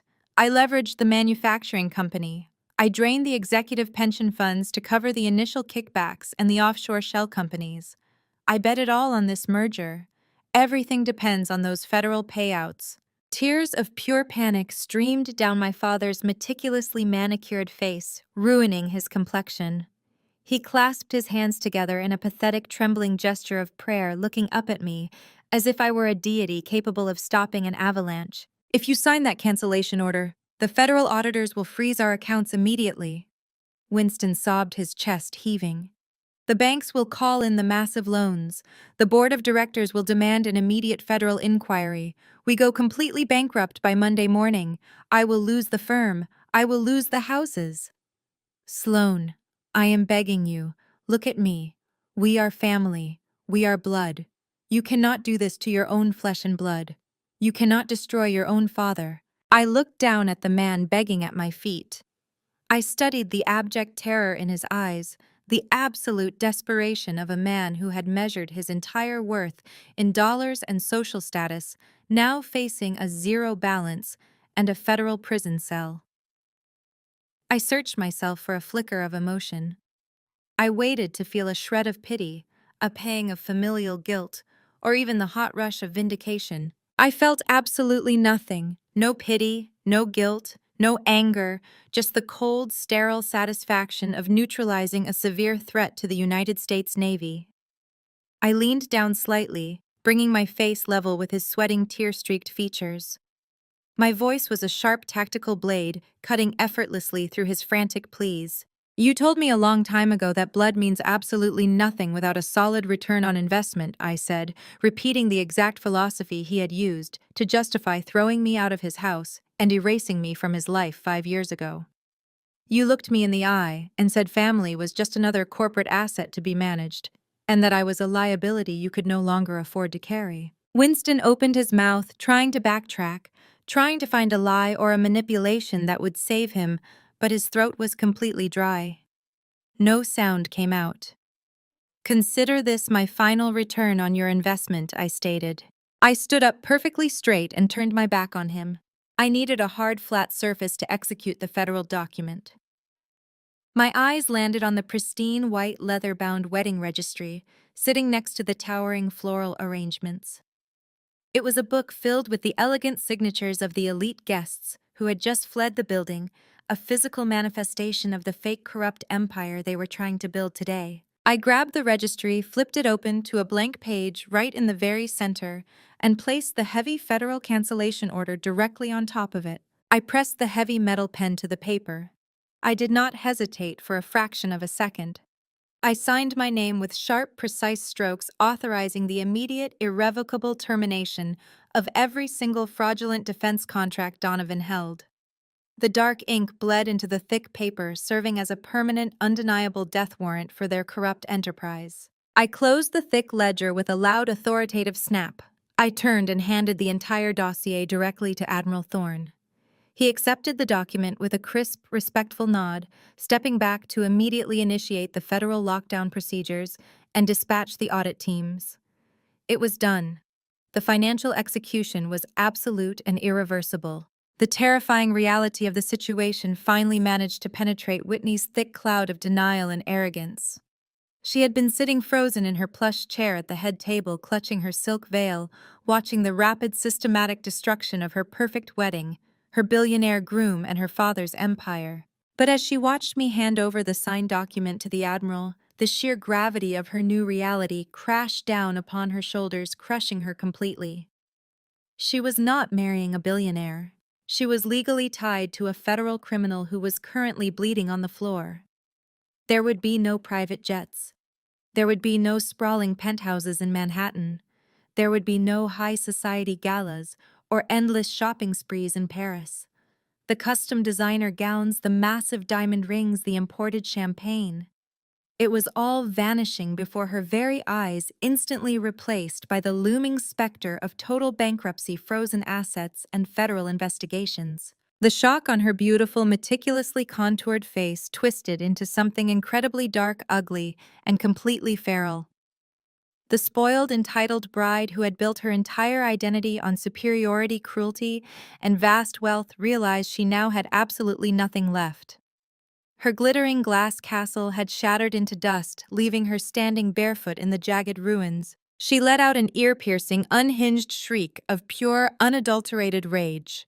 Her manicured hands curled into tight claws, ripping at the expensive silk of her own wedding dress. Her eyes darted frantically around the ruined stage, seeking a target for her absolute devastation. Whitney's perfectly constructed illusion of a fairy tale wedding shattered completely, replaced by the terrifying cold reality of absolute financial ruin. The delicate imported silk of her custom designer gown suddenly felt like a straitjacket. The millions of dollars worth of diamonds dripping from her neck and wrists no longer felt like a crown. They felt like heavy physical chains linking her directly to a sinking ship. She stared at Donovan, the man she had just sworn to love forever, the man who was currently pinned to the oak floorboards by two heavily armed Navy SEALs, his custom tuxedo ruined with sweat and spilled champagne. She did not see her husband. She saw a massive, catastrophic liability. Her meticulously applied makeup cracked as her face contorted into a mask of pure, unadulterated rage. She let out a shrill, ear-piercing shriek that cut right through the chaotic din of the fleeing billionaires. "You lied to me!" Whitney screamed, her voice completely devoid of any bridal joy. She grabbed a crystal champagne flute from the head table and hurled it violently toward the floor, the delicate glass shattering into 1,000 pieces near Donovan's head. "You told me you were invincible. You told me this firm was untouchable. We were supposed to fly to Monaco tonight. We were supposed to close on the Manhattan penthouse next week." Donovan thrashed weakly against the seals, trying to lift his head, his face bruised and swelling from the impact with the floor. "Whitney, please," he gasped, spitting blood onto the polished oak. "Just calm down. I can fix this. I have offshore accounts. I have emergency funds in the Caymans. Just call my lawyer." Whitney did not calm down. She stepped closer to the edge of the raised platform, her hands curling into tight, shaking fists, her manicured nails digging into her palms. She looked down at him with an expression of absolute withering disgust. "Fix this!" Whitney shrieked, her voice vibrating with manic fury. "She just canceled every single federal contract you hold. She is a director for the Department of Defense. You are going to federal prison, Donovan. Your assets are going to be frozen by the end of the day. If you are broke, what is the point of this wedding? What is the point of any of this?" Her words hung in the air, a stark, brutal admission of her true character. She did not care about Donovan. She did not care about the vows they had exchanged just hours ago. She only cared about the billions of dollars that had just evaporated into thin air. Donovan's frantic, desperate pleading stopped abruptly. The realization hit him with the force of a physical blow. He stared up at his new bride, the woman who had happily spent millions of his stolen money on floral arrangements and imported caviar, and saw the absolute, undeniable truth. She was abandoning ship the exact second the money ran dry. His terror instantly hardened into vicious, toxic anger. "You superficial, greedy little parasite!" Donovan spat, his voice laced with pure venom. "You think you can just walk away from me now? You think you are innocent in all of this? Who do you think paid for that dress? Who do you think paid for that ring on your finger? That is my money, Whitney. My money." Donovan strained against the operatives, his eyes locking onto the massive 10-carat diamond engagement ring, catching the light on Whitney's trembling hand. "Give it back," Donovan demanded, his voice a harsh, guttural bark. "Give me the ring back right now. I am going to need every single cent to pay my legal defense team. Take it off." Whitney gasped instinctively, pulling her hand to her chest, her fingers curling protectively over the massive diamond. "Are you completely out of your mind?" she screamed, her voice echoing through the rapidly emptying ballroom. "This is my ring. It was a gift. You gave it to me." "I bought it with corporate funds, you idiot!" Donovan yelled back, his face twisting into an ugly sneer. "It belongs to the firm. And since the firm is currently being audited by the federal government, that ring is a corporate asset. Take it off before they seize it." The grand, elegant head table adorned with cascading white orchids and imported silk runners instantly transformed into a vicious, humiliating battleground. The golden couple, the envy of elite high society, began tearing each other apart with absolute unrestrained savagery. Whitney lunged forward, grabbing a heavy silver serving platter and throwing it blindly at Donovan. It missed him completely, crashing into a stack of crystal plates and sending shards of glass flying across the stage. "I am not giving you anything!" Whitney shrieked, her voice cracking with hysteria. "You ruined my life. You ruined my wedding. I am filing for annulment the second I walk out of these doors. You are a fraud, Donovan. A pathetic, broke fraud." "You are nothing without me!" Donovan roared back, struggling violently against the seals, desperate to reach her. "You are just a cheap social climber who married a bank account. You think anyone is going to look at you twice when they find out you are married to a federal inmate? You are going down with me, Whitney. I will make sure of it." They screamed at each other, their voices raw and filled with years of suppressed resentment and toxic ambition, completely ignoring the fact that they were surrounded by 300 heavily armed military operatives and a scattering of terrified catering staff. I did not intervene. I did not step forward to calm my sister down or demand order. I simply stood near the center of the stage, my hands resting lightly at my sides, and watched the absolute chaos unfold with a profound sense of freezing calm. For my entire life, I had been told that Whitney and Donovan were the ultimate standard of success. I had been told that their wealth, their status, and their flawless public image were the only things that truly mattered in the world.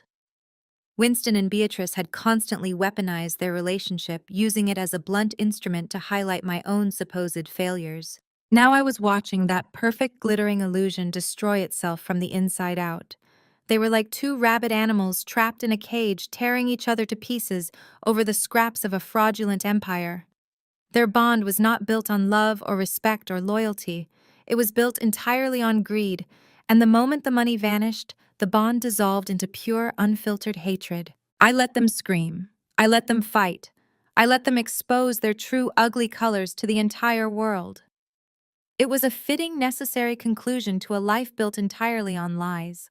The remaining elite guests, those who hadn't already fled the ballroom in sheer terror, stood frozen near the exits, their phones raised high, capturing every single second of the humiliating implosion.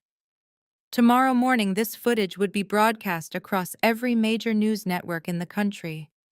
The golden couple of high finance would be exposed as the ultimate frauds. Suddenly, a sharp, piercing shriek cut through the chaotic noise, momentarily silencing Whitney and Donovan's vicious argument. Beatrice scrambled up the carpeted steps of the raised stage, her expensive designer heels clicking frantically against the hardwood. Her face was flushed an ugly shade of crimson, her eyes wide and wild with absolute desperation. She had spent decades meticulously constructing her perfect social standing, clawing her way to the very top of the country club hierarchy. She could not comprehend the fact that her entire world was collapsing in a matter of minutes. She needed a scapegoat, she needed a distraction, she needed to save face no matter the cost.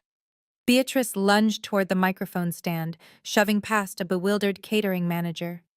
She gripped the microphone tightly in her manicured hands, her knuckles turning white. She turned to face the remaining audience, her eyes locking onto me with a look of pure, unadulterated hatred. "Do not listen to a single word she says," Beatrice screamed into the microphone, her voice amplified and echoing off the vaulted ceilings. "Sloane is completely mentally unstable. She has always been jealous of her sister. She is a sick, delusional girl making up these ridiculous lies to ruin Whitney's special day."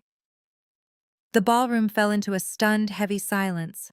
Even Whitney and Donovan stopped fighting, staring at Beatrice in absolute shock. "She is a thief!"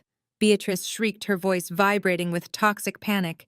She pointed a shaking, accusatory finger directly at me. "She stole her sister's entire college fund years ago. That is why we had to throw her out. She is a criminal. Someone call the police immediately. Arrest her before she does any more damage." The echo of Beatrice's frantic command bounced off the vaulted ceilings hanging in the stifling air of the ballroom. She stood near the edge of the stage, her chest heaving, pointing a manicured, trembling finger directly at me. When no one immediately moved to follow her orders, her panic morphed into a manic, desperate frenzy. She was watching decades of meticulously constructed social engineering burn to the ground, and her survival instincts demanded that she control the narrative at any cost. Beatrice lunged toward a terrified catering manager who was huddled near the kitchen doors. She grabbed the young man by the lapels of his uniform, violently shaking him. "Call 911 right now?" Beatrice screamed, her voice cracking with hysteria. "Tell them we have an intruder. Tell them we have a deranged woman impersonating a military officer. Look at her. Look at these men. This is a sick, elaborate prank. These uniforms are cheap rentals. She hired a bunch of thugs to crash her sister's wedding because she is a bitter, resentful failure." The catering manager physically pried himself out of her grip, stumbling backward and raising his hands in surrender before sprinting out the service exit. Beatrice spun back around to face the remaining audience. The elite socialites, the country club board members, and the few venture capitalists who had not yet fled were staring at her with a mixture of profound shock and morbid fascination. "She is delusional," Beatrice announced to the crowd, clasping her hands together in a theatrical display of maternal sorrow. "She has always been deeply unwell. We tried to hide it to protect our family's good name. But she broke my heart. She ran away in the middle of the night when she turned 18, and she did not leave empty-handed. She emptied her sister's college fund. She took $200,000 of our hard-earned money and vanished into the gutter. We wept for her. We prayed for her. And this is how she repays us, by staging this fake military stunt to terrorize us." Admiral Thorne shifted his considerable weight. His weathered face darkened into a terrifying scowl. He took a single heavy step toward Beatrice, his presence radiating the lethal coiled energy of a seasoned combat veteran. "Ma'am," the Admiral growled, his voice vibrating with a terrifying, quiet authority, "you are publicly accusing a highly decorated federal officer of a felony, and you are entirely disrespecting the uniform of the United States Navy. One more word and I will personally have my men detain you for interfering with a federal investigation." Beatrice shrank back, her mouth snapping shut. The sheer physical reality of the Admiral finally broke through her delusion. She could not gaslight a 4-star commander. I held up my hand, signaling the Admiral to hold his position. I did not need the United States military to fight this particular battle. This was personal. This was the final rotting pillar of my family's foundation, and I was going to tear it down myself. I stepped away from the ruined wedding cake and walked slowly toward Beatrice. She instinctively backed away from me, her expensive designer heels catching on the carpeted steps. "You want to talk about the college fund, Beatrice?" I asked, my voice deadly calm. The acoustics of the grand ballroom carried my words perfectly, ensuring that every single remaining guest heard the undeniable clarity in my tone. "You want to talk about the $200,000 trust fund that grandmother left specifically in my name, the one you just claimed I drained before running away into the night?" Beatrice lifted her chin, attempting to summon her old, arrogant authority. "You are a thief, Sloane," she hissed, though her eyes darted nervously toward the biometric briefcase I had left on the table. "You stole from your own blood. You took that money and wasted it." I smiled. It was a cold, clinical expression. Gaslighters always relied on emotion, on twisting the truth, until the victim questioned their own sanity. But I had spent the last 5 years operating in a world defined by absolute precision. I did not bring emotion to this fight. I brought data. I walked back to the heavy black briefcase. I reached into the secondary compartment and pulled out a thick, sealed envelope bearing the distinct, recognizable logo of one of the largest national banks in the country. I held it up high, letting the bright artificial light illuminate the federal certification stamps. "Grandma knew exactly who you were, Beatrice," I stated, turning to face the audience. "That is why her will stipulated that the trust was completely locked until the day of my 18th birthday. You could not touch a single cent of it while I was a minor. But on the exact day I turned 18, A withdrawal slip was processed at a local branch right here in Massachusetts, completely emptying the account. I ripped the seal off the envelope. I pulled out a stack of high-definition color-printed bank statements and forensic documents. It is a fascinating piece of timing. I continued pacing slowly across the stage, because on the morning of my 18th birthday I was entirely locked inside a military quarantine zone at Great Lakes Naval Station. I was undergoing initial intake processing. I was surrounded by drill instructors completely stripped of my civilian clothes and entirely cut off from the outside world. I did not have a phone, I did not have internet access, and I certainly was not standing in a bank lobby in Boston. A heavy, suffocating silence fell over the ballroom. The wealthy guests leaned forward, completely captivated by the irrefutable paper trail unfolding before them. Yet miraculously a withdrawal slip was signed and authorized, I said, holding up a blown-up image of the banking document. I requested a federal audit of this specific account last month through my DoD clearance. The handwriting analysts at the Bureau confirmed the truth in under 10 minutes. The signature was a complete sloppy forgery. Beatrice's face drained of all color. She looked like a ghost wrapped in expensive silk. She took another step backward, shaking her head rapidly, desperately trying to find a way out of the corner she had painted herself into. But the truly fascinating part of the federal audit is where the routing numbers lead. I announced, my voice slicing through the tension like a scalpel. Because $200,000 does not just disappear. It leaves a very distinct, very traceable electronic footprint. I flipped to the next page of the audit. I looked directly at Whitney, who was still weeping on the floor next to Donovan. $80,000 was wired directly from my trust account to a highly exclusive private cosmetic surgery clinic in Beverly Hills. I read aloud, watching Whitney freeze in absolute horror. The transaction occurred exactly 2 weeks before Whitney miraculously returned from her supposed spiritual wellness retreat in Europe, with a brand new nose, a reconstructed jawline, and a completely different profile. Whitney let out a strangled, breathless gasp. She covered her face with her hands curling into a tight ball on the floor. Her carefully maintained high society image was instantly pulverized. She had lied to her entire social circle about her appearance for years, and now they all knew her vanity was funded by money stolen from her teenage sister. The snickers and whispered judgments from the elite guests were immediate and completely ruthless. And the remaining $120,000, I continued shifting my gaze to Winston, who was still kneeling weakly by the edge of the stage, wired directly to a luxury exotic car broker. The funds were used to purchase a pristine, vintage Porsche 911, the exact same silver Porsche that is currently parked in Winston's reserved spot at this very country club. The exposure was total and absolute. Beatrice and Winston were stripped bare before the very society they worshipped. They were not wealthy elites. They were not brilliant business minds. They were common, desperate thieves who had robbed their own neglected child to fund their pathetic, superficial lifestyle. The societal disgust aimed at my parents was a palpable, crushing weight. Beatrice realized in a single terrifying heartbeat that she had absolutely no exit. Her lies were dead. Her reputation was incinerated. She could not scream her way out of federal bank fraud. She looked around at the faces of the country club members, seeing nothing but utter contempt and mockery. Unable to handle the reality of her shattered existence, Beatrice resorted to her ultimate final defense mechanism. She dramatically gasped for air, clutching her diamond necklace with both hands.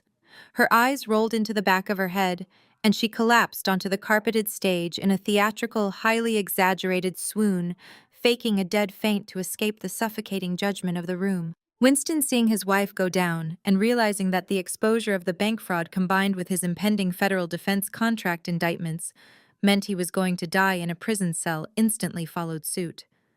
He grabbed his chest, his face contorting into a mask of sudden agony. He fell backward, crashing hard against the cake table and sending the entire 5-tier wedding cake toppling onto the floor in a massive explosion of white frosting and sugar orchids. "Call an ambulance!" Winston bellowed from the floor, writhing in the ruined cake and clutching his tuxedo shirt. "My heart, she is killing me. My own daughter is giving me a fatal heart attack. Help me." The silence that followed his theatrical cry was deafening. Winston thrashed wildly amidst the ruins of the five-tier vanilla buttercream cake, smearing expensive white frosting across his custom Italian tuxedo. He clutched the fabric over his left pectoral muscle, his face twisting into a grotesque mask of manufactured agony. He let out a series of ragged, wet gasps, tossing his head back against the polished floorboards. Whitney immediately seized the opportunity to redirect the narrative. She crawled over the debris of her shattered fairy tale, her own designer gown stained with spilled champagne and crushed sugar orchids, and positioned herself squarely between me and her allegedly dying father. "You are a murderer!" Whitney shrieked, her voice tearing through the grand ballroom with unhinged ferocity. Her eyes were wide, darting frantically around the room, desperately trying to manipulate the remaining crowd into sympathy. "Look at what you are doing to him. You are literally killing our father. You march in here with your fake federal badges and your psychotic lies, and you are giving him a fatal heart attack. You have always been a monster, Sloane. You could never stand to see us happy, and now you are a murderer." Beatrice, who had been lying perfectly still in her fake swoon just a few feet away, miraculously found the strength to crack one eyelid open. She peered through her false eyelashes, scanning the room to see if Winston's dramatic medical emergency was successfully shifting the blame. It was a pathetic, transparent display of synchronized gaslighting. They had operated this way for decades, creating massive emotional crises whenever they were backed into a corner, forcing everyone around them to abandon logic and rush to their rescue. I did not move a single muscle. I stood towering over the ruined stage, my posture perfectly rigid, my face an impenetrable mask of absolute calm. I had seen real trauma. I had seen men bleed out in the dust of foreign combat zones. I knew exactly what a dying man looked like, and Winston Wilson was not dying. He was simply facing the first real consequence of his entire privileged life, and his fragile system was resorting to a childish temper tantrum to avoid accountability. "Somebody call an ambulance!" Whitney screamed again, her voice cracking. "Are you all just going to stand there and watch this monster kill a good man?" Admiral Thorne let out a low rumbling scoff that vibrated with profound disgust. He did not reach for his radio. He did not order a tactical evacuation. He simply raised his massive calloused hand and snapped his fingers once. The sharp, decisive sound cut right through Whitney's hysterical sobbing. A Navy combat medic who had been standing silently by the perimeter doors with the security detail stepped forward instantly.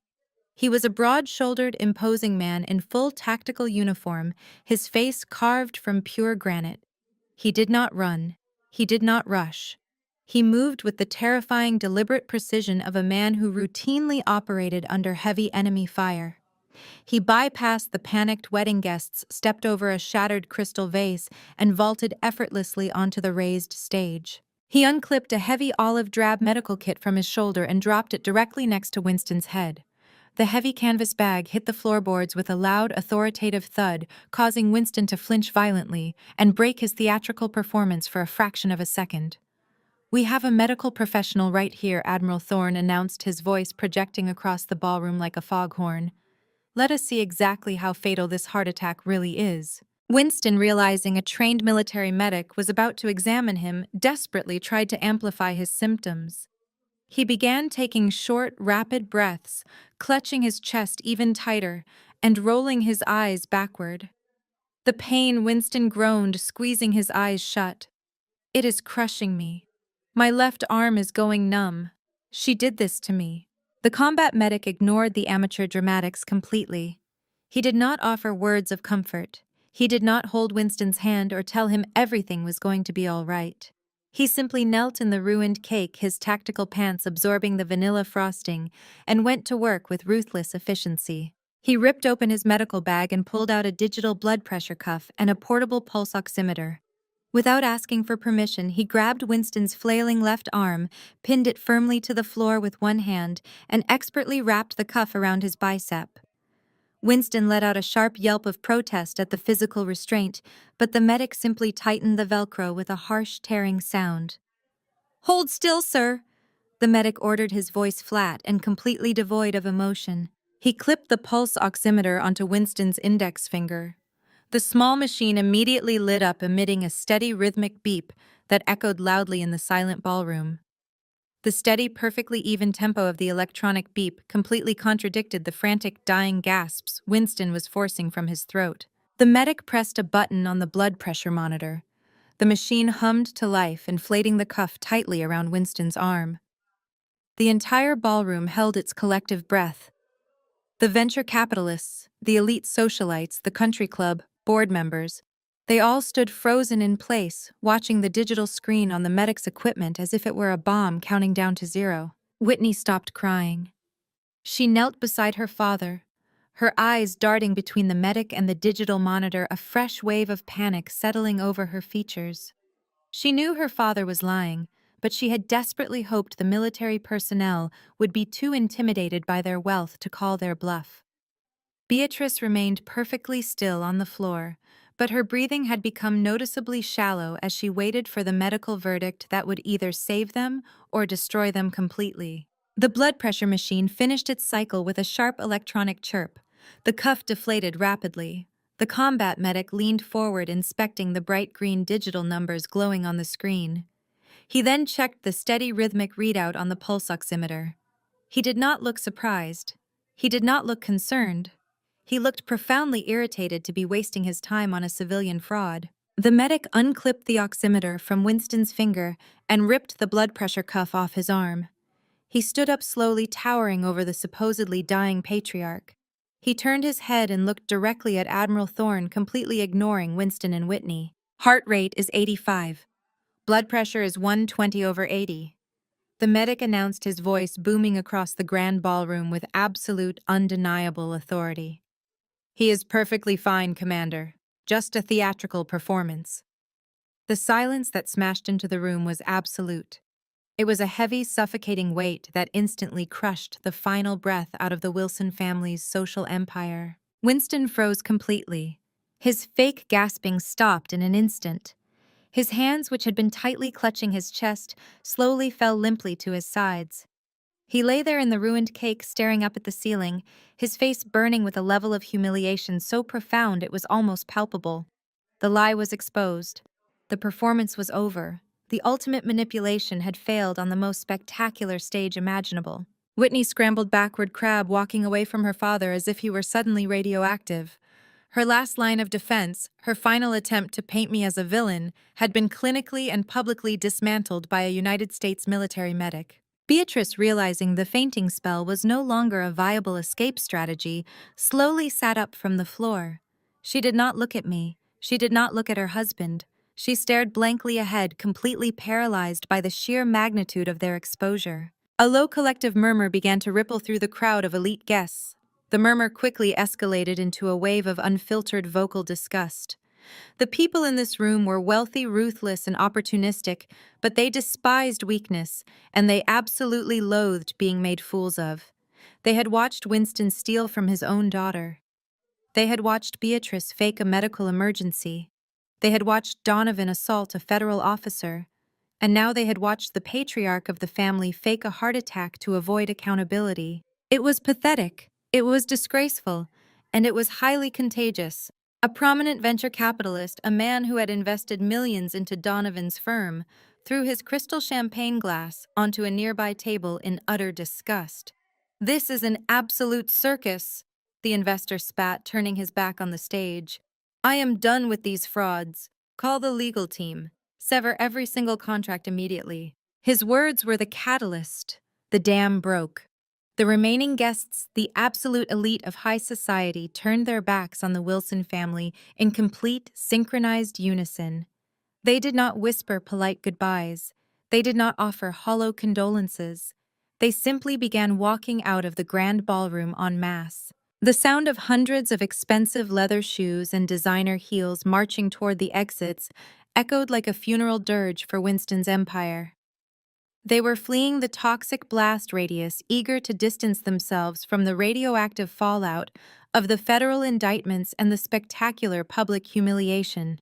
I stood my ground, my posture unwavering, watching the mass exodus with cold satisfaction. The glittering chandeliers cast long shadows over the ruined stage, illuminating the pathetic remnants of my family. Winston remained flat on his back in the smashed cake. Beatrice sat frozen on the floor, staring into the void. Whitney knelt beside Donovan, who was still pinned under the crushing weight of the Navy SEALs. They were completely alone. The wealth, the status, the fake friends, the corporate allies, they were all gone. The grand ballroom, which had been filled with laughter and luxury just an hour ago, was now a silent, empty cavern of destruction. I looked down at the four of them, feeling the heavy federal badge resting in my pocket. The absolute power of truth had ripped through their illusions like a tactical strike, leaving nothing but the ugly, undeniable reality of who they truly were. The mass exodus escalated from a rapid departure into an outright humiliating stampede.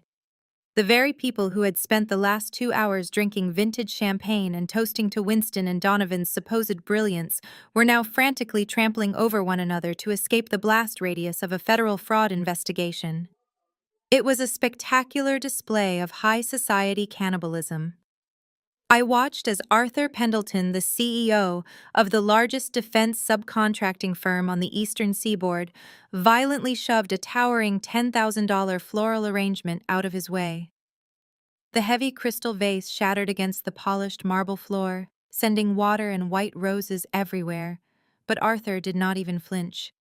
He already had his phone pressed tightly to his ear, screaming at his wealth manager to immediately liquidate every single share associated with Wilson Manufacturing. He demanded that all ties, all shadow accounts, and all pending contracts be severed before the market opened on Monday morning. Other executives immediately followed suit, their faces pale with the sudden realization of their own vulnerability. The grand ballroom echoed with the frantic overlapping sounds of dialing cell phones and panicked, breathless commands. Men in $10,000 tuxedos and women in custom couture gowns discarded their elegant facades entirely.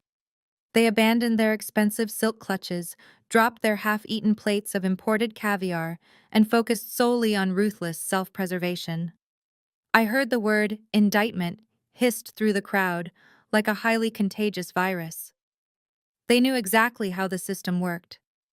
They knew that when the Department of Defense launched a targeted high-level audit with a direct military liaison, the fallout would be catastrophic and immediate. Anyone remotely connected to Donovan's offshore shell companies or Winston's illegal kickback schemes would be facing federal subpoenas and asset freezes by sunrise. Beatrice's closest friends, the women who had just been kissing her cheek and praising her flawless taste, literally ran past her without making eye contact, terrified of being associated with a family of exposed criminals. The sheer paralyzing terror of losing his fortune finally overrode Donovan's massive, fragile ego. The arrogant superiority that had defined his entire adult existence completely evaporated, leaving behind a pathetic, groveling shell of a man. He managed to scramble out from under the grip of the Navy SEALs, who simply stepped back, crossed their arms, and allowed him to publicly humiliate himself. Donovan lunged forward, dragging himself across the champagne-soaked carpet toward Senator Hayes, a powerful politician who had regularly attended his lavish, exclusive dinner parties. Donovan gripped the hem of the senator's tailored trousers, his knuckles white, his face smeared with vanilla frosting and his own blood. "Senator, please," Donovan begged, his voice cracking with desperate, high-pitched hysteria. "You have to listen to me. You have to help me. This is all a massive, ridiculous misunderstanding. My corporate lawyers will clear this up in an hour. Just stay here. Do not pull your political backing. We have that massive merger next week. We are going to make millions of dollars. I can double your campaign contributions." Senator Hayes looked down at the bleeding, desperate billionaire with an expression of pure, unadulterated disgust. He kicked his leg out violently, shaking off Donovan's grip as if he had just been touched by a diseased animal. "You are completely toxic, Donovan." The senator spat, his voice ringing with cold, calculating finality. "Do not ever contact my office again. Do not even say my name in public. I do not know you." The senator turned and marched out the double oak doors, tightly flanked by his private security detail. Winston was faring no better. My father, the man who had always demanded absolute respect and commanded corporate boardrooms with a terrifying iron fist, was literally dragging himself across the floorboards. He crawled over the shattered plates and crushed orchids, chasing after Richard Vance, the primary venture capitalist who held the majority of the debt on the Wilson family estate. Richard, wait. Winston sobbed, his chest heaving as he reached out with trembling, desperate hands. I can fix this. I swear I can fix this. I can leverage the offshore accounts in the Caymans. I can sign the manufacturing company over to a proxy. Just give me 48 hours to move the capital. Do not call in the massive loans. Richard Vance did not even break his brisk stride. He motioned sharply for his bodyguards, who easily sidestepped the weeping patriarch. You are a dead man walking, Winston Richard called over his shoulder, not bothering to look back at the pathetic display. I am freezing your corporate accounts the second I get to my car. You are entirely finished. I stood perfectly still amidst the absolute chaos, an immovable solid rock in a rapidly flowing river of panic and destruction. Guests rushed past the stage, giving me a wide, terrified berth, their eyes wide with fear and reluctant, fearful awe. I did not raise my voice. I did not make a single sudden movement. I did not try to stop anyone from leaving. I simply stood my ground and watched the systematic, brutal dismantling of a corrupt empire.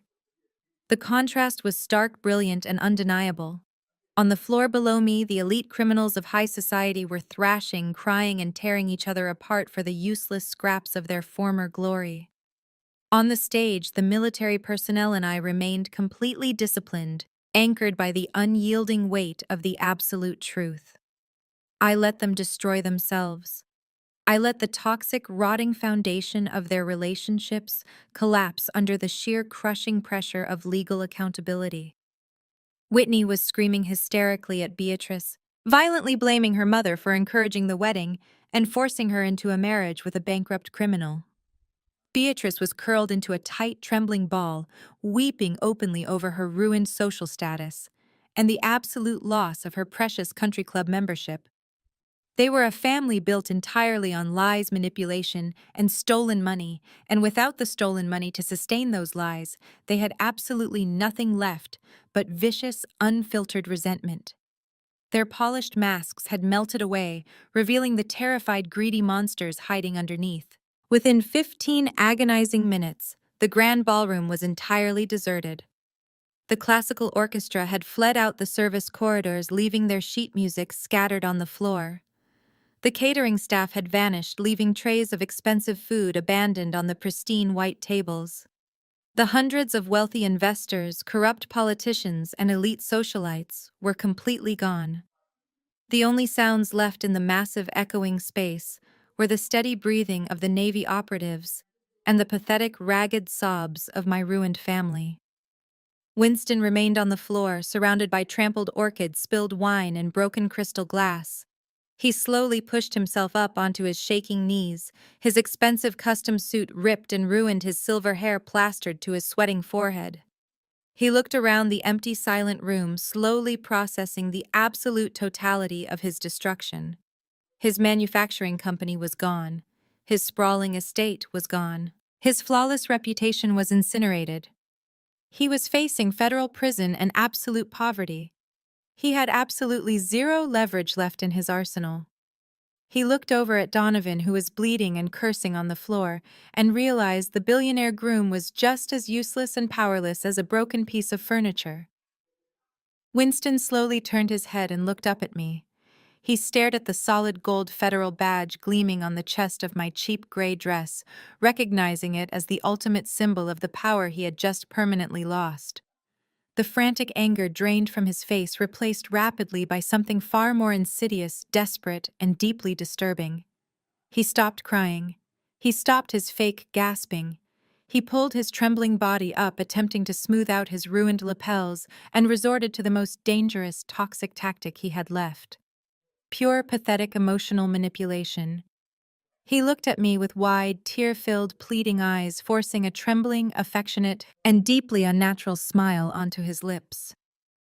Sloane, my beautiful, brilliant daughter, Winston whispered, his voice dripping with manufactured warmth and desperate cloying longing. You have proven your point. You are so strong. You are so powerful and intelligent. I see that now with absolute clarity. I was wrong to ever doubt your potential. Everything I did, every harsh word I spoke, every strict rule I enforced, it was all just to push you to become this incredible, powerful woman standing before me today. I did it all for you. I was giving you tough love so you could conquer the world. And look at you now. You are a director. You are a leader. You are the only one who can save this family now. Please, Sloane, come back to me. Forgive your old man. Let me be your loving father again. We can run this empire together. Beatrice saw Winston shifting his tactics and instantly mirrored his desperate, groveling strategy. She abandoned all pretense of her theatrical fainting spell, sitting up abruptly and pushing herself up from the floorboards. Her expensive silk dress clung awkwardly to her trembling frame. Her perfectly coiffed hair was a tangled, static mess, and her thick mascara had run down her cheeks in dark, ugly streaks, ruining her meticulously crafted high society facade. She crawled toward me on her hands and knees, stopping right beside her ruined husband. She reached out with shaking arms, her manicured fingers hovering just inches from my shoes. She was too terrified of the armed operatives to actually make physical contact, but she was entirely desperate to establish a maternal bond that had never genuinely existed. Sloane, my sweet, beautiful girl. Beatrice wept, her voice cracking with heavily forced manufactured emotion. You have to listen to your father. We always loved you. We always knew you were destined for greatness. You were just so stubborn, so wildly independent. We had to be hard on you to make you strong. We had to push you away so you would learn how to stand on your own 2 feet and reach your true potential. Look at the incredible, powerful woman you have become. I stared down at her, feeling a profound sense of revulsion settling in my chest. The sheer audacity of her lies, the casual way she attempted to rewrite a lifetime of neglect and theft into an act of maternal grace was utterly breathtaking. Please, Beatrice pleaded, clasping her hands against her chest in a gesture of frantic prayer. Do not throw away your family over a simple misunderstanding. We are your blood. We are the only people in this world who truly care about you. We can fix this mess. We can heal. Just put that federal pen away and tell the Admiral it was all a terrible mistake. We will give you anything you want. You can move back home. You can have the master suite at the estate. You can have whatever luxury car you desire. Just come back to us. Winston nodded vigorously, wiping beads of sweat and smeared cake frosting from his forehead with a trembling hand. She is right, Sloane. I will call my lawyers right now. I will name you the primary beneficiary of the entire Wilson Trust. I will make you the chief executive officer of the manufacturing division. You will have absolute control over the board. Just tear up that cancellation order. We are your parents. You owe us a chance to make things right. Before I could even process the absolute staggering delusion of their bargaining, Donovan let out a wet, coughing laugh from the floorboards. He shifted his weight, wincing in agony as the Navy SEALs instantly adjusted their grip to keep him firmly immobilized against the oak stage. His face was bruising rapidly, his split lip leaking blood onto his white collar, but the greedy, calculating light in his eyes had not extinguished. He still believed he was sitting at the head of a corporate boardroom. He still believed that every single person on Earth had a price tag. You two are completely pathetic. Donovan sneered at my parents, his voice raspy and strained. You are offering her a bankrupt manufacturing firm and a totally empty trust fund. She is a federal director. She knows exactly how to read a balance sheet. She knows you have absolutely nothing left to give her. Donovan painfully craned his neck backward to look up at me. The operative, pressing a heavy tactical knee into his spine, applied an ounce of localized pressure, reminding Donovan of his compromised position, but the billionaire ignored the pain driven by pure survivalist greed. Listen to me, Sloane, Donovan hissed, his tone dropping into a slick, conspiratorial whisper. You are a highly intelligent woman. You played this game perfectly. You brought the military. You brought the federal audits. You cornered the market. But let us be entirely realistic about your situation. You are a government employee. You make a rigid, predetermined salary. You are going to spend the rest of your life reviewing paperwork in a gray, windowless cubicle for a fraction of what you are actually worth. He swallowed hard, his eyes gleaming with desperate bribery. I have offshore accounts in Zurich that the federal government does not even know exist. Donovan promised, his words rushing out in a frantic, hurried torrent. I have untraceable digital assets. I have massive shell companies in nations that do not comply with United States subpoenas. I can make you richer than you ever dreamed. I am talking $50 million untaxed and transferred directly to a secure account of your choosing by midnight. All you have to do is tell the Admiral that the Wilson manufacturing contracts require a secondary review. Tell him the initial audit was flawed. Give me 48 hours to restructure the paperwork. Whitney gasped from her position on the floor, staring at Donovan as if he had grown a second head. You are bribing her, Whitney shrieked, pointing an accusatory finger at his bloody face. You are trying to pay her off with our money while I am sitting right here. Shut up, Whitney, Donovan barked, never taking his desperate eyes off me. This is business. Sloan knows exactly how the game is played. $50 million, Sloan. You can walk away from this miserable, toxic family and live like an absolute queen for the rest of your natural life. Every single person has a price. What is yours? The silence that followed his massive financial offer was absolute. The two Navy operatives flanking him did not react, their expressions carved from hardened stone. Admiral Thorne stood near the edge of the stage, his arms crossed over his chest, watching the pathetic display of corporate bribery with quiet military disgust.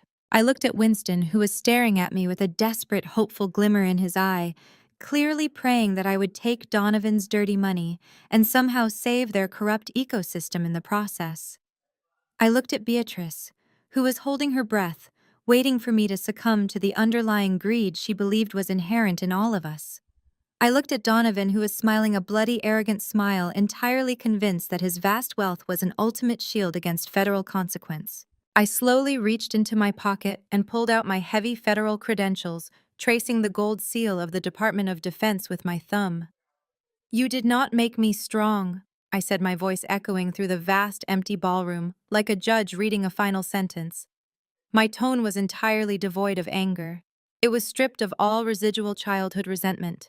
It was nothing but pure, freezing fact. I looked directly into Beatrice's weeping, heavily lined eyes. You tried to break me. You systematically stripped away every resource, every comfort, and every shred of support I ever had. You stole my future to fund your superficial vanity and pay for Whitney's plastic surgery. I did not succeed because of your tough love. I survived despite you. I thrived because I removed myself from your toxic, parasitic influence. I shifted my gaze to Winston, watching the very last flicker of hope die in his chest. Family is not a corporate bargaining chip, I told him coldly. Blood does not excuse massive federal fraud. You made your choices when you decided to put defective, shattering ballistic plates on the chests of active-duty American soldiers. You chose your luxury cars over their lives. Do not dare ask me for mercy when you showed absolutely none to the men and women relying on your gear in hostile combat zones. Finally, I looked down at Donovan. His bloody smile faltered instantly. The arrogant light in his eyes began to dim as he realized his ultimate weapon. His limitless bank account was completely useless against me. And as for your offshore accounts, Donovan, I continued, my voice sharp and unyielding, my integrity is not for sale. I do not want your dirty money. I do not want a seat at your corrupt table. I want to see you stripped of every single asset you have stolen from the taxpayers of this country. I want to see you held accountable for every fraudulent signature on those Department of Defense contracts. Donovan's face went completely slack. The terrifying reality of his impending, unavoidable imprisonment finally settled over his features like a heavy lead blanket. He dropped his head back against the polished oak floorboards, closing his eyes in absolute crushing defeat. But Winston was not ready to surrender. He pushed himself up onto his knees again, his face turning a dangerous shade of purple with a renewed surge of desperate, flailing panic. You cannot do this! Winston screamed, his voice breaking into a harsh sob. You are taking everything: the company, the offshore accounts, the investments. We will have absolutely nothing left. We will have to sell the estate, the Wilson family home. It has been in my name for 30 years. You are rendering your own parents completely homeless. I watched his pathetic, dramatic display for a long moment, letting him sit in the absolute terror of his impending poverty. Then I unclasped the brass latches of my heavy leather briefcase one final time. I reached into the very back compartment and pulled out a single neatly folded piece of federal stationery. I held the document by the corner, letting the thick watermarked paper catch the light of the remaining crystal chandeliers overhead. You are not going to sell the Wilson estate, Winston, I announced, watching his eyes widen with a sudden sharp spike of fresh terror. I stepped forward and dropped the document directly onto the ruined frosting-covered table right next to his trembling hands. It was a formal, heavily stamped notice from the United States Department of Justice. Because you cannot sell a property you no longer legally own, I stated calmly. Winston stared at the paper as if it were a venomous snake preparing to strike. Beatrice let out a short, terrified gasp, crawling closer to read the bold, black text printed across the top of the page. When you secured those massive commercial loans to cover the initial kickbacks for Donovan's defense contracts, you did not just use the manufacturing firm as collateral. I explained, my voice echoing over their stunned, breathless silence. You leveraged the entire generational estate. You tied the deed of the mansion directly to the fraudulent federal payouts. And because those payouts were obtained through a highly coordinated illegal kickback scheme involving defective military equipment, the Department of Justice has triggered an immediate asset forfeiture protocol under the federal racketeering statutes. The air in the room seemed to vanish entirely. Winston's mouth opened and closed, but no sound emerged. His entire physical world had just been erased with a single federal signature. As of 0900 hours this morning, the Wilson estate is official property of the United States federal government. I declared, delivering the final fatal blow to his carefully constructed empire. Federal agents are currently at the main gates of your beloved generational mansion right now, Winston. They are changing the locks. They are changing the exterior gate locks and securing the perimeter right this second. The federal agents are seizing every physical asset, every corporate vehicle, and every piece of fine art you purchased with dirty money. Winston let out a strangled, high-pitched wheeze. His face drained of whatever color it had left, turning a sickly, translucent shade of gray. He grabbed the edge of the frosting-covered table, pulling himself up so violently that the entire table shuddered, sending a silver champagne bucket crashing to the floor. "That is completely impossible!" Winston stammered, his eyes wide and unblinking. His voice was a frantic, breathless whisper. "You are lying. You have to be lying." The secondary mortgage was entirely shielded. I used a blind trust registered in Delaware to authorize the equity transfer. The bank guaranteed me absolute discretion. They swore the leveraging of the estate would never appear on the primary corporate ledgers. It was a closed-door agreement. I smiled. It was a sharp, razor-thin expression that held absolutely zero warmth. You are operating under the delusion that federal investigators care about a bank's promise of discretion, I replied, my voice echoing through the vast, empty space. You took out a massive secret mortgage on a historical property to illegally fund Donovan's fraudulent military venture. You thought you were a financial genius. You thought you could bypass your own board of directors by putting the roof over your head on the line. But when the Department of Defense flagged Donovan's shell companies, they followed the money directly back to the source. They found the blind trust in under an hour. Winston stumbled backward, his knees giving out entirely. He collapsed into a designated seating chair, staring at his trembling hands. The sheer crushing reality of his arrogance was finally breaking through his impenetrable ego. He had risked everything he owned on a man who was currently bleeding on the floorboards, surrounded by armed operatives. The bank is now operating under federal receivership due to their complicity in your fraud. I continued, pacing slowly across the ruined stage. They are freezing the electronic security system at the estate as we speak. Since the defense contracts are officially void, the bank will trigger the absolute default clause by Monday morning. You have exactly 72 hours to pack your personal bags. The silence in the grand ballroom became a physical, suffocating entity.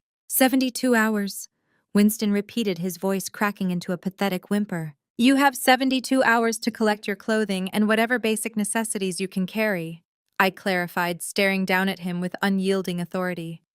You cannot take the antique furniture. You cannot take the luxury vehicles parked in the garage. You cannot take the jewelry purchased after the loan was finalized. Every single item of value in that house now belongs to the United States government. On Monday morning, federal marshals will arrive to physically escort you off the premises. The last of the straggling catering staff and terrified venue managers were currently sprinting through the service doors, desperate to escape the wreckage of the Wilson family. I stood amidst the fleeing crowd like a rock in a river, completely untouched and entirely unbothered. The chaos swirled around me, but it could not reach me. I was immune to their panic. I was immune to their manufactured tears. I had spent my entire life being punished for their vanity, and now I was the architect of their ultimate accountability. A sudden piercing wail shattered the quiet of the room. Beatrice threw her head back and unleashed a scream of pure, unadulterated agony. It was not a cry of sorrow for her fractured family. It was not a plea for forgiveness for her decades of maternal neglect. It was the agonizing soul-tearing shriek of a narcissist realizing her entire identity was being incinerated in real time. My house, Beatrice sobbed, tearing at the expensive silk of her ruined designer gown. My beautiful house. The winter gala is supposed to be hosted in my ballroom next month. The Historical Society is coming for the garden tour. You cannot take my home. You cannot do this to me. I am Beatrice Wilson. I sit on the board of the country club. I am the chairwoman of the charity committee. She crawled across the carpet. Her makeup completely destroyed, her fake eyelashes hanging off her face like dying spiders. She grabbed Winston by his torn lapels and began shaking him violently. Fix it! Winston! Beatrice screamed, her voice echoing off the vaulted ceilings. Call the bank president, call the governor, call someone and fix this right now. Tell them it was a mistake. I will not be poor. I will not pack my things into cardboard boxes like some common laborer. My friends will see. The entire country club will watch us be evicted. I will be a laughingstock. I will lose my membership. I will lose everything. Winston could not even look at her. He just stared at the floor. Tears leaking from his eyes, a broken, empty shell of the tyrant who had once ruled our family with an iron fist. He had no phone calls left to make. The politicians had fled. The venture capitalists had abandoned him. He was a radioactive pariah, and his wife was finally seeing him for the pathetic fraud he truly was. Beatrice released his lapels and collapsed onto her side, sobbing uncontrollably into the champagne-soaked carpet. In a single afternoon, her entire universe had been violently eradicated. She was losing her generational mansion. She was losing her elite social status. And she was losing her golden child's wealthy future. She looked over at Donovan, the billionaire savior she had aggressively groomed Whitney to marry, and saw nothing but a bruised, bankrupt criminal facing decades in a federal penitentiary. The fairy tale was dead. The money was gone. She was going to be the very thing she had spent her entire life mocking and despising. She was going to be poor. Whitney had remained completely silent for the last several minutes. She was still kneeling on the floor next to Donovan, her hands stained with the vanilla frosting from the ruined wedding cake. She looked at her fiancé. He was groveling, bleeding, and entirely stripped of his power. He could no longer provide her with private jets, designer wardrobes, or luxurious vacations in the south of France. He was worse than useless to her now. He was an anchor tied to her neck, dragging her down into the abyss of federal investigations and public disgrace. Without a single word of comfort, Whitney slowly stood up. She did not offer Donovan a hand. She did not ask the medics to check his injuries. She simply stepped over him as if he were a discarded piece of trash on the sidewalk. Her survival instincts were entirely parasitic, and her current host was dead. She needed to find a new source of resources immediately, or she would be swept out into the streets alongside her ruined parents. Whitney turned slowly and looked up at me. She stared at my tailored gray dress. She stared at the federal badge clipped to my belt. She stared at the armed Navy operatives flanking me, recognizing the sheer undeniable power and stability that I now possessed. I was no longer the scapegoat. I was no longer the sister she could mock for living in a small apartment and working a government job. I was the only person in the room who still had a salary, a home, and a future. Whitney took a hesitant step forward, her ruined wedding gown dragging heavily across the debris. She wiped her eyes, instantly summoning a fresh batch of thick, trembling tears. She adjusted her posture, shrinking her shoulders, to make herself look small, vulnerable, and completely innocent. She was trying to deploy the exact same manipulative tactics she had used since we were children. The same tactics that always resulted in our parents giving her whatever she demanded. Sloane Whitney whispered, her voice quivering with perfectly calibrated fragile desperation. "Sloane, please." I looked down at her, feeling absolutely nothing. The emotional manipulation simply bounced off my armor. I watched her trying to calculate a way out of the devastation, watching the gears turn in her incredibly selfish mind. "You heard what you just said?" Whitney cried softly, clasping her hands together in front of her chest. "They are taking the house. They are taking everything. Mom and Dad are going to have to figure out their own mess, but I did not do anything wrong. I am just a victim in all of this. Donovan lied to me. He used me. I have absolutely nowhere to go. I do not have a job. I do not have any money in my personal accounts." She took another step closer, gazing up at me with wide, pleading eyes. She was fully expecting me to fold. She was expecting the ingrained familial guilt to take over. She actually believed that after decades of relentless psychological torture and public humiliation, I would simply open my doors to her because we shared the same last name. "You have to help me, Sloane," Whitney begged, reaching out a trembling hand toward me. "I cannot sleep on the street. I cannot be homeless. I am your little sister." I stared down at her, letting the heavy, suffocating silence of the ruined ballroom stretch between us. Whitney was still kneeling in the spilled champagne and crushed cake, frosting her designer wedding gown soaked and ruined. She looked up at me with those wide, perfectly manufactured, tearful eyes. It was the exact same expression she had used since we were toddlers, the same calculated look of vulnerability that had always guaranteed our parents would rush to her defense and give her whatever she wanted. But our parents were currently paralyzed by their own impending federal indictments. They could not save her. She was entirely reliant on the sister she had spent her entire life mocking and degrading. When I did not immediately reach out to comfort her, a sudden ugly shift occurred in Whitney's demeanor. The fragile, trembling victim act evaporated in a matter of seconds. The realization that I was not going to play the role of the forgiving, accommodating savior ignited a fierce, entitled rage inside her. She pushed herself up from the floor, her hands balling into fists at her sides, her face contorting into a mask of spoiled fury. "You are not saying anything!" Whitney hissed, her voice rising in pitch, bouncing sharply off the vaulted ceilings.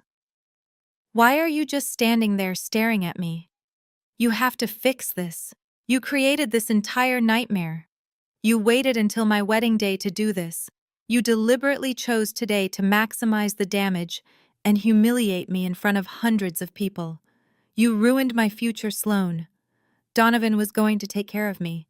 I was going to be a billionaire's wife.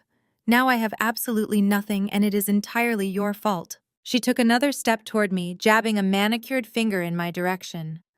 The sheer, breathtaking audacity of her entitlement was staggering. She was standing in the epicenter of a massive federal fraud takedown, surrounded by armed military operatives, and her only concern was her own luxury lifestyle. "You owe me!" Whitney demanded, her voice shrill and commanding, echoing the exact tone our mother used when berating service workers. "You have a high-paying federal salary. You have grandmother's $200,000 trust fund that you are probably hoarding. You owe me restitution for destroying my marriage. The government is going to seize my Porsche, so you need to buy me a new luxury vehicle. I need a place to live by tomorrow morning. I want a penthouse apartment in the city, and I want the rent paid in full for the next 2 years. I need a living stipend until I can figure out my next move because my credit cards are going to be frozen by the authorities. You took Donovan away from me, so you are going to take his place and provide for me. I will not live like a peasant because of your psychotic vendetta. I did not flinch. I did not raise my voice. I did not display a single ounce of the anger she was so desperately trying to provoke. I leaned in close to her, bringing my face just inches from hers. The sudden proximity made her instinctively step back, but she was trapped against the edge of the ruined stage. I looked directly into her eyes, stripping away every ounce of familial obligation I had ever been conditioned to feel. I do not owe you anything, I stated, my voice dropping to a lethal, freezing whisper. Every single word was sharp and precise, cutting through her delusions like a scalpel. You stood by and cheered while our parents treated me like a disposable burden. You laughed when they sold my childhood belongings.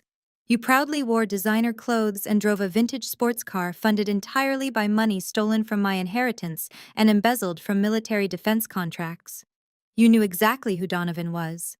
You knew he was a corrupt, arrogant criminal, but you did not care as long as he kept your bank accounts full and your social status elevated. Whitney opened her mouth to protest, to launch another volley of fabricated victimhood, but I cut her off instantly, refusing to give her an inch of breathing room. You built your entire identity on being the golden child. I continued my gaze, pinning her in place. You thought you were untouchable because Mom and Dad shielded you from every single consequence. You mocked me for joining the military. You called me a grunt and a failure while you lived a life of luxury funded by fraud. But this is the real world, Whitney. The real world does not care about your country club membership or your ruined wedding gown. The real world demands accountability. You made your bed with stolen money. Now lie in it. Whitney gasped, stumbling backward as if I had physically struck her. The absolute unyielding finality in my voice shattered her last remaining illusion. She was not getting a penthouse apartment. She was not getting a monthly stipend. She was completely, utterly on her own, armed with absolutely zero marketable skills and a reputation that was currently burning to the ground alongside her parents' empire. I turned my back on her. I completely dismissed her existence, pivoting away from the weeping, frantic remnants of my family to face Admiral Thorne. The massive, decorated naval commander was standing with his arms crossed, watching the entire exchange with a look of profound, quiet respect. He had seen countless tactical operations, but he recognized the specific, agonizing difficulty of neutralizing a toxic family unit. "I am done here, sir," I said, looking up at the Admiral. My voice was steady, calm, and entirely professional. The personal mission was complete. The federal operation was now fully in his hands. Admiral Thorne nodded slowly. He uncrossed his arms and gave me a single crisp salute. It was a gesture of absolute validation, a confirmation that I belonged to a brotherhood of honor and discipline that my biological family could never comprehend. "Excellent work," Director Admiral Thorne replied, his deep voice carrying a tone of absolute authority. "The Department of Defense appreciates your exceptional service. The scale of this fraud is unprecedented, and your intelligence gathering was flawless. We will handle the garbage disposal from here." Thorne raised his hand and gestured to the Navy SEALs securing the perimeter. Instantly, the operatives moved with terrifying synchronized precision. Two massive combat specialists hauled Donovan up from the floorboards by his armpits. The billionaire let out a pathetic groan of pain as they dragged his ruined, bloody body toward the grand exit. Another team of agents began confiscating laptops and cell phones from the event coordinators, securing all digital evidence of the lavish event funded by stolen government capital. Donovan did not fight back. He did not issue any more threats. He was entirely broken, his spirit crushed by the undeniable reality of federal custody. I stepped off the stage, my heels clicking sharply against the polished marble floor. I did not look back at Beatrice, who was still rocking back and forth in the spilled champagne, sobbing loudly over the loss of her precious social empire and her impending eviction. I did not look back at Whitney, who had collapsed against a shattered floral arrangement, weeping hysterically as she realized she was going to have to find a real job to survive. I had spent 34 years carrying the suffocating weight of their expectations, their cruelty, and their endless demands. I was finally putting that weight down. I walked down the center aisle of the grand ballroom, heading directly toward the massive arched oak doors. The cool night air drifted in from the lobby, smelling of rain and absolute freedom. I felt lighter than I had ever felt in my entire life. The suffocating chains of the Wilson family legacy were permanently severed. I was no longer the scapegoat. I was no longer the forgotten daughter. I was a decorated federal agent who had just dismantled a criminal enterprise, and I was walking out of their lives forever. Sloan. The scream tore through the ballroom, echoing violently off the crystal chandeliers. It was not a plea. It was not a command. It was a primal, gut-wrenching roar of absolute defeat. Winston had managed to drag himself upright, standing unsteadily on legs that could barely support his weight. His face was a mottled, dangerous shade of purple, and his breathing was ragged and shallow. He was clutching the edge of a table, staring at my retreating back with a look of pure, unchecked terror. He was watching his scapegoat, his punching bag, and his final remaining asset walk out the door forever. He was a tyrant who had just lost his entire kingdom, his freedom, and his legacy, and he was screaming into the void, completely powerless to stop the total annihilation of his life. I did not stop walking. I did not turn around. I pushed through the heavy oak doors, stepping out into the cool, dark night, and left them all behind to burn in the ashes of their own making. Waiting for me in the courtyard was a staggering display of federal and military might. The entire perimeter had been secured. I walked out of the country club flanked by the 300 SEALs and armed operatives who had locked down the estate. They formed a solid, impenetrable corridor of heavily armed personnel. As Admiral Thorne fell into step beside me, the operatives simultaneously fell in line. The sheer, overwhelming sound of their synchronized footsteps striking the wet pavement was deafening. It was a rhythmic, thunderous march of absolute authority. The heavy measured boots completely drowned out the crying and screaming of my biological family inside the venue. The frantic cries of a ruined dynasty were swallowed entirely by the march of justice. The fallout over the next several months was swift, brutal, and entirely merciless. Federal prosecutors did not offer plea deals to arrogant men who deliberately put defective ballistic armor on active-duty soldiers. Winston and Donovan were indicted on 74 counts of federal racketeering, wire fraud, conspiracy, and treason. They both faced federal charges that would ensure they never saw the outside of a maximum security penitentiary for the rest of their natural lives. Donovan's limitless offshore accounts were traced, frozen, seized, and completely repatriated to the Department of Defense.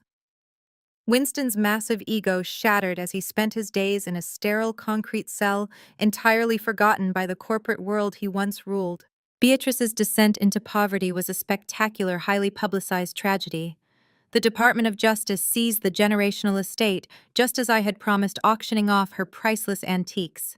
She ended up living in a tiny rented apartment on the industrial side of the city, positioned directly above a noisy commercial laundromat.